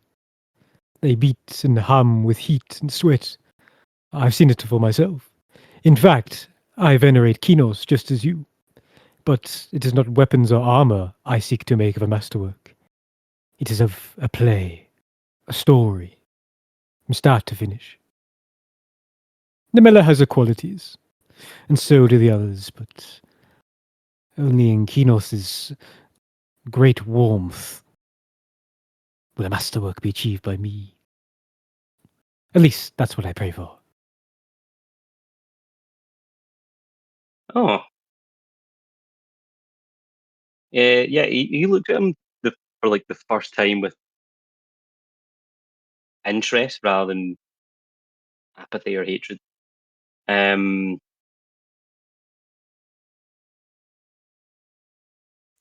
says, for every verse I have wrote, that I have sung, there are hundreds that I have scratched and scribbled and burned away that have never been useful. I am speaking the truth, and what I want is to tell a good story of what happened here today. If you can bring some solace, some ideation, ideas for bravery to someone else in the future, well, it's beneficial. But it is a small thing in the grand schemes, this horrid massacre.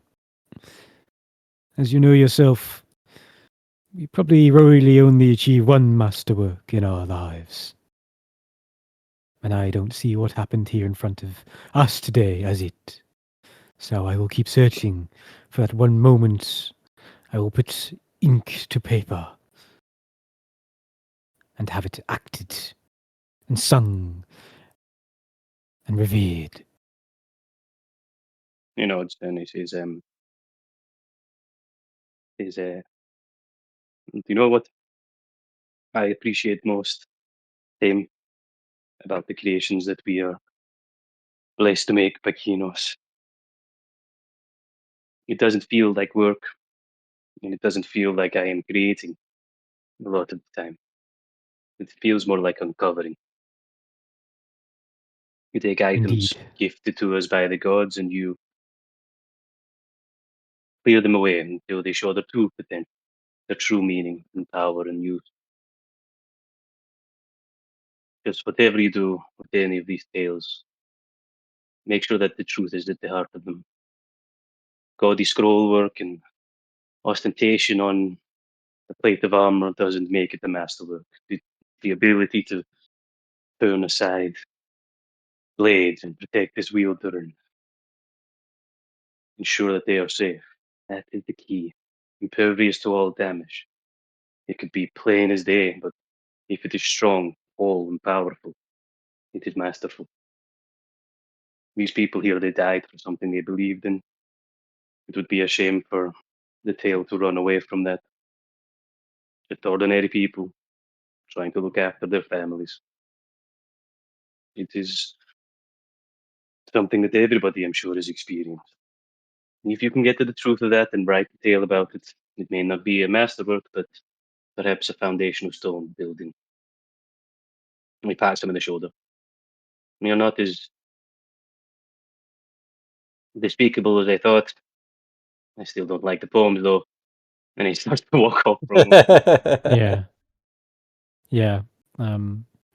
Yeah, not long after he leaves and you guys are like checking over your packs and checking over your items, through the mist, like way through the mist, you see like a big, like almost like Morse code, like flashes of light. And one of the docksmiths, one of the guys left, kind of gives a nod, like to push the rowboats out to the bay. And a local or two is put on the prow of the rowboat, and Dockmaster, when you guys are all hopping in. All right.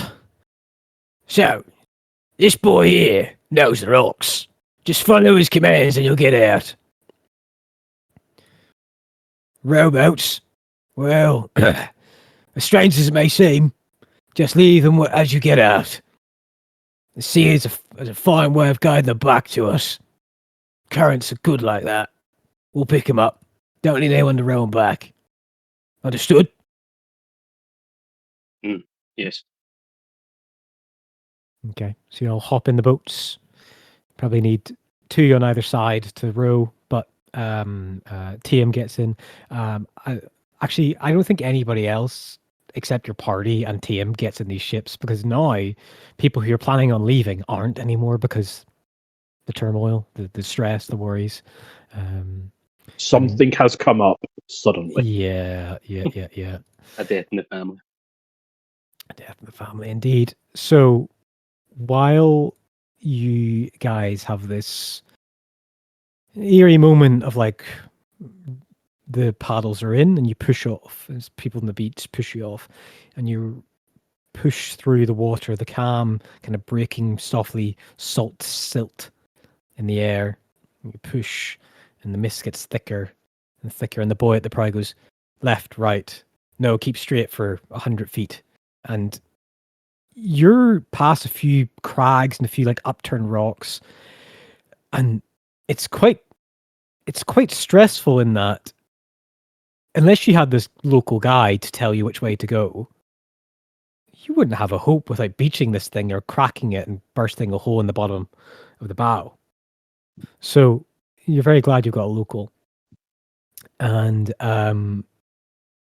you press out, and that light in the distance gets a little bit bigger and a little bit bigger and a little bit bigger. In the course of around 20 or so minutes, you break the edge of the mist, and it's like a wall, like a Dark Souls wall of mist when you look back from where you just came from, and you can't see land. The boss fight. You can't see anything, but as you break that mist, you just see a big long ship with all its oars, just at steady, like put out like perpendicular, as they're holding in the middle of the water, and there's that sloshing of the wave and the current, and it's a bit like up and downy, and you see they're about 500 feet away, and the flashes of light are a big pyre foot at the front of the figurehead, that's like burning with a bright, like divine radiant light, not like an actual physical fire, but a radiant light fire that's flashing.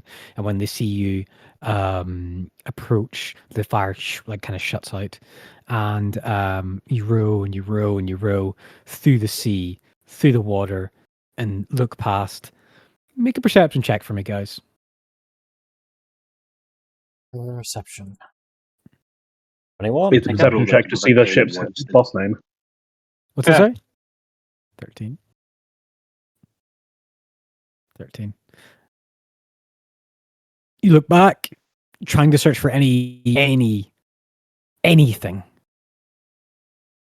And Thoric, you're the only one that spots it. You just see a slight tip of that grey stone of silt slice just barely through the mist before the mist consumes it. A kilometer away. That's it. So it's there. You didn't like get transported across an astral realm. You didn't row from the ocean to the other, but it kind of almost makes it feel even more surreal. Like, but I just saw the castle and it's gone, and now I can't see anything. No wonder this place is so revered and so wrapped in its faith to be so well protected. Row towards the ship. You get closer and closer to the ladders. You hear commands of rowboat approaching and travelers aboard and all this stuff as well. And a few sailors come down on loose ropes and they pass up your baggage, your packs. And as you're on the deck, you see a busy deck. Like it's a big ship. It's a long ship. It's one with oars, not with. There's a couple of sails, but it's because this is going upstream and up the coast with a bit of river work as well. That's kind of where most of its crew is. So there's must be, I don't know, 100, 130 people in the long ship crews beneath that are on the oars. As you get aboard, there's a handful of other passengers and things, and a few crewmen around and stuff like that. And a man gets close to you. Give me 1 second. There we go. I need to find where the fuck is it. There we go. Yes. So you see a man approach you. This is a gnome. He has an underbite, thick blonde hair, slightly above average, overweight, rough hands. He's got uneven ears. He's got a cracked teeth under his underbite and bright blue eyes, and he's got the big old faded trident of the Silver Templar of the Navy, and he looks at you and gives all of you a look up and down. My name's Wave Sage Erith. There'll be payment for travel. Where are you wanting left off at? Oakheart, please. Oakheart. No? Yeah. Oakheart. Okay. Oakheart. Well, there's 4 days from now we should get to Oakheart. If the sails and the winds are good, and the men are strong and fed. And gives a big leery smile, and eye like kind of crooks a look at all of you. Have you sailed on a ship before? I have not, as far as I can recall. No, I have not. Well, don't fall overboard. Simple as that. He's likely to get bonked on the head by an oar, and then we won't be able to see you, as they all drown you. So just don't fall overboard. All right. Coins at the ready. Be 150 gold per person. Okay. Alrighty. Holy Christ, that's a lot. Damn, is that a shit ton? Oh, yeah, but you don't really have any other option though, do you? Are we being robbed? Oh, no, you're not being robbed. We're being extorted, not robbed. There's a difference. Yeah. That's true. Are we being extorted? Here, I'll roll Did you ask that? Are you No, I extorting me? It's not extortion, it's just an extensive use of supply and demand. You're currently on a boat in the middle of the ocean. Surge Your demand pricing. is great. Yeah. Yeah. He notices you going for your coin purse, like, it's not our usual rate. So many League boys wanting to get back to Elkhart to report news and Breakwater.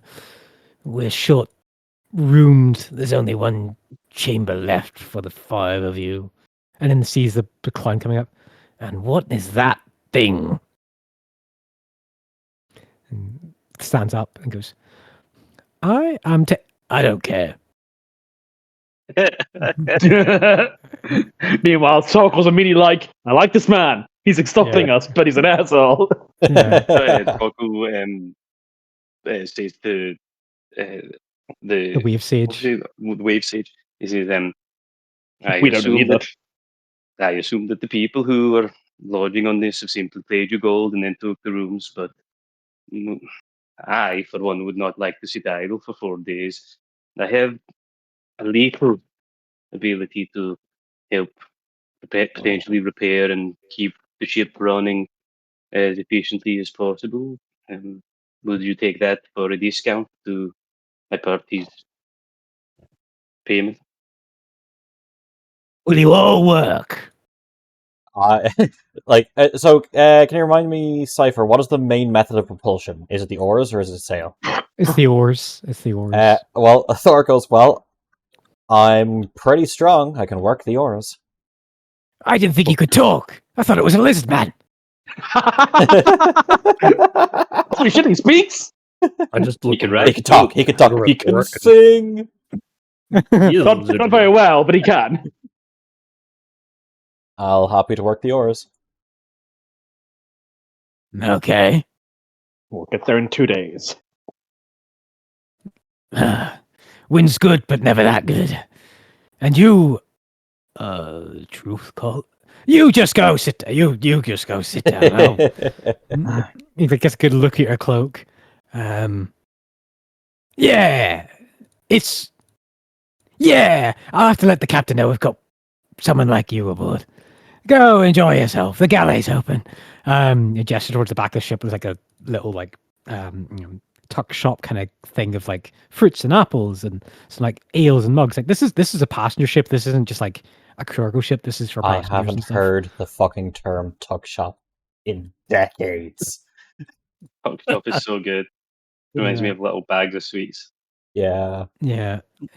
This man is nervous around law enforcement. There's only one reason he would be nervous around law enforcement. Yeah. It's a check. And is he nervous around law enforcement? I mean, I could think of several reasons to be nervous around law enforcement. I can think of several reasons to be nervous around Truth Callers of Fear. Is he hiding something to you? Yeah. Are they smugglers?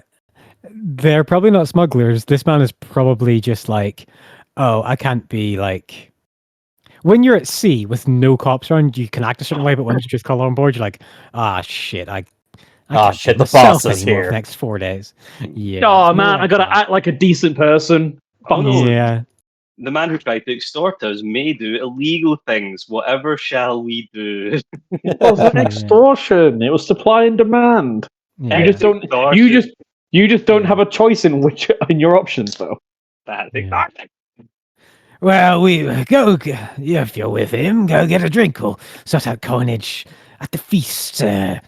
Captain, it's our leaving maiden voyage night, so we've got some chicken and some fish and things will rustle up. Looks towards the kind of helms. Oh god, we're going to area. pay. We're going to pay extra for fucking Thoric's appetite. And he gestures, and you see a woman, a dwarf, up at the reins up there, and the wave sage. That's Captain Monica Sorana, mother, runner of the ship. Give her respect. You have a fine time here, gentlemen. And Tim goes, and what work could I? And he just puts his hand up. You can take that makeup off for a start. And he points. Goes, it took me 3 hours to put it on this morning. Wave beer runner. Who's that?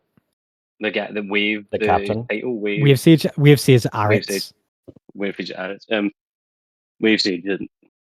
I know that the individual behind us is gaudy and pretentious, and a little off-putting. Like when you step in some dung and you have to clean your shoes. He gives you that sense that you just don't want to be around him. But you might be able to sing a tale or two, tell a song. If this is, I think you said your maiden voyage, a little bit of levity and happiness will keep the crew working hard. Once he cleans up and take the makeup off. We had a performer on our military ship once. And he turns on his heel and walks off. Wait, so do we get a discount for working? Talk alternative drugs. Yeah. I think so. Tim is like got his coin purse out and is like counting up coins. Like, I don't suppose any of you could just contribute a little bit since we're going to the same place. Fucking God, if you wanted to ask to split a taxi, you ask when you first go, not when you're actually at the taxi. Yeah, in it, yeah. I didn't expect this rate. This is quite a lot. But I suppose if they're fully, almost full, then we're taking up some of the cruise quarters. So I understand. I'm going to Did we get what? Go ahead. discount for working? He didn't. He's smart enough not to have said anything. He's going to go talk to the captain probably about all that. It's the captain's decision, not so much him. Yeah, that makes sense. All right. You're on the Weave Tamer. You're heading towards Oakhart. 4 days of sailing await you, and you have a bard in tow. You've cleaned up an elemental cultist's attack and survived it. Let's do piety. Oh. I don't want. I just want to before we do this. I love the fact that he goes a bard, like as if there was a question mark in his own sentence. Don't know. I've got. There's something about this guy. I'm not sure that. Yeah, he's the big bad evil guy, right? This is actually the 16-year man. But like, it could just be like saying that he supports Kinos because he wants to get into a good grade. Like, he could have a spy to be at this thing. He's got weird ears. We know what that means. Do I? Can't wear normal hats. Oh.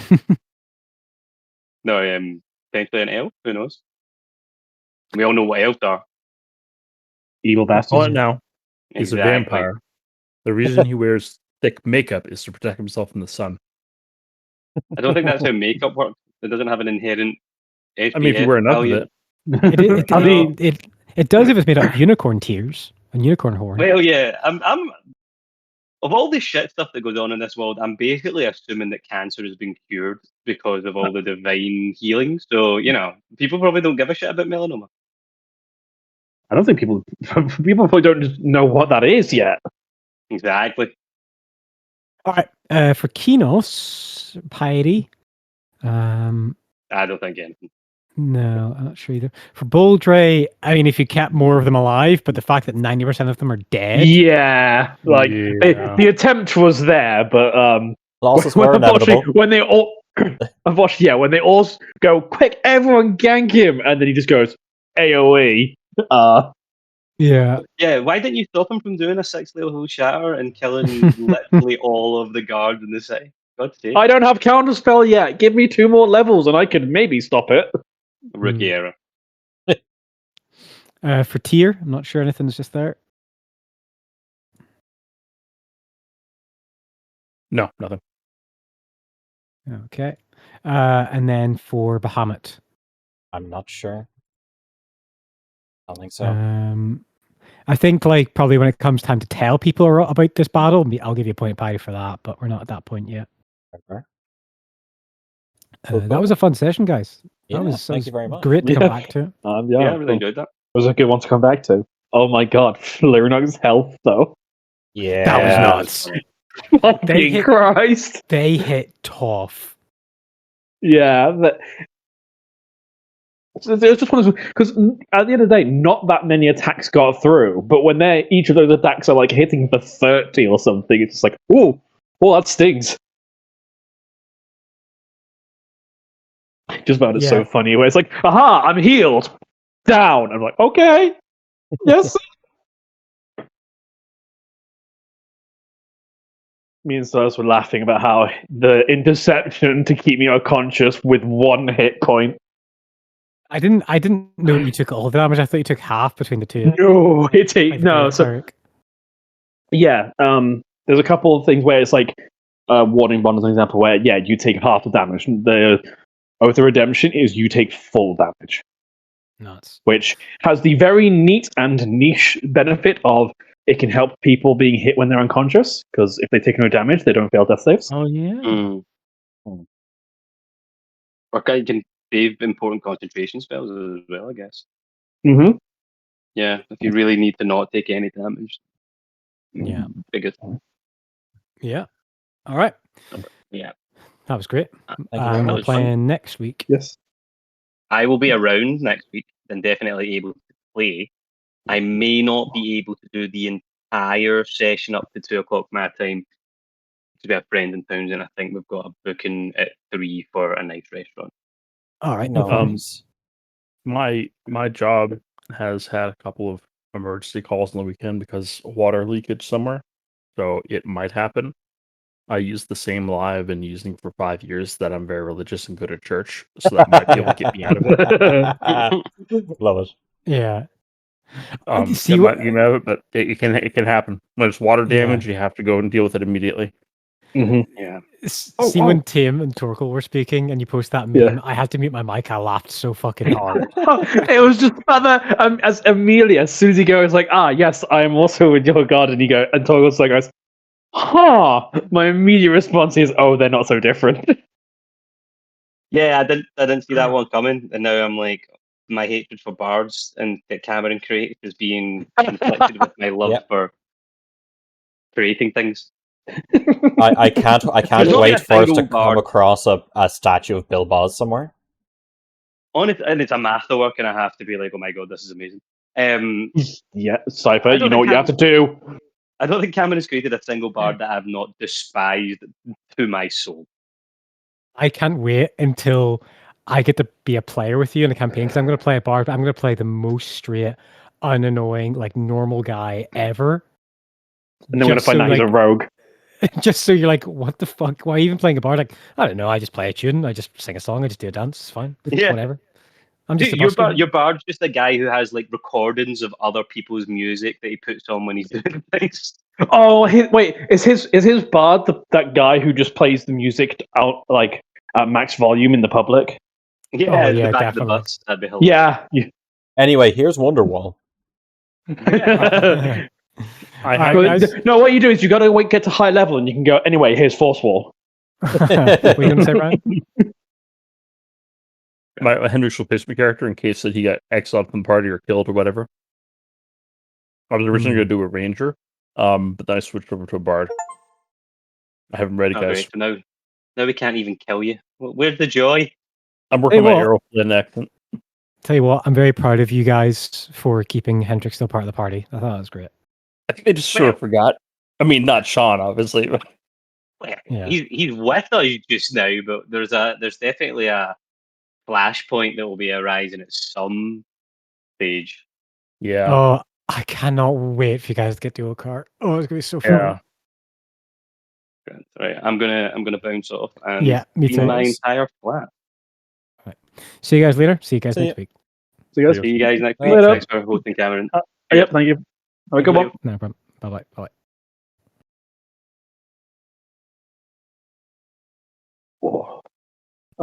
Doing okay? Yeah, I could just maybe Baltic if you want. Yeah, I'm down. Give me like 10 or so minutes. You know what? I'll make it 9:15. Cool. To get some stuff prepped, and then we get to go there. But that was fun. It was good. It was a good coming back session. Yes. Well, I shall talk to you in a bit. Yep. I'll speak to you in a bit.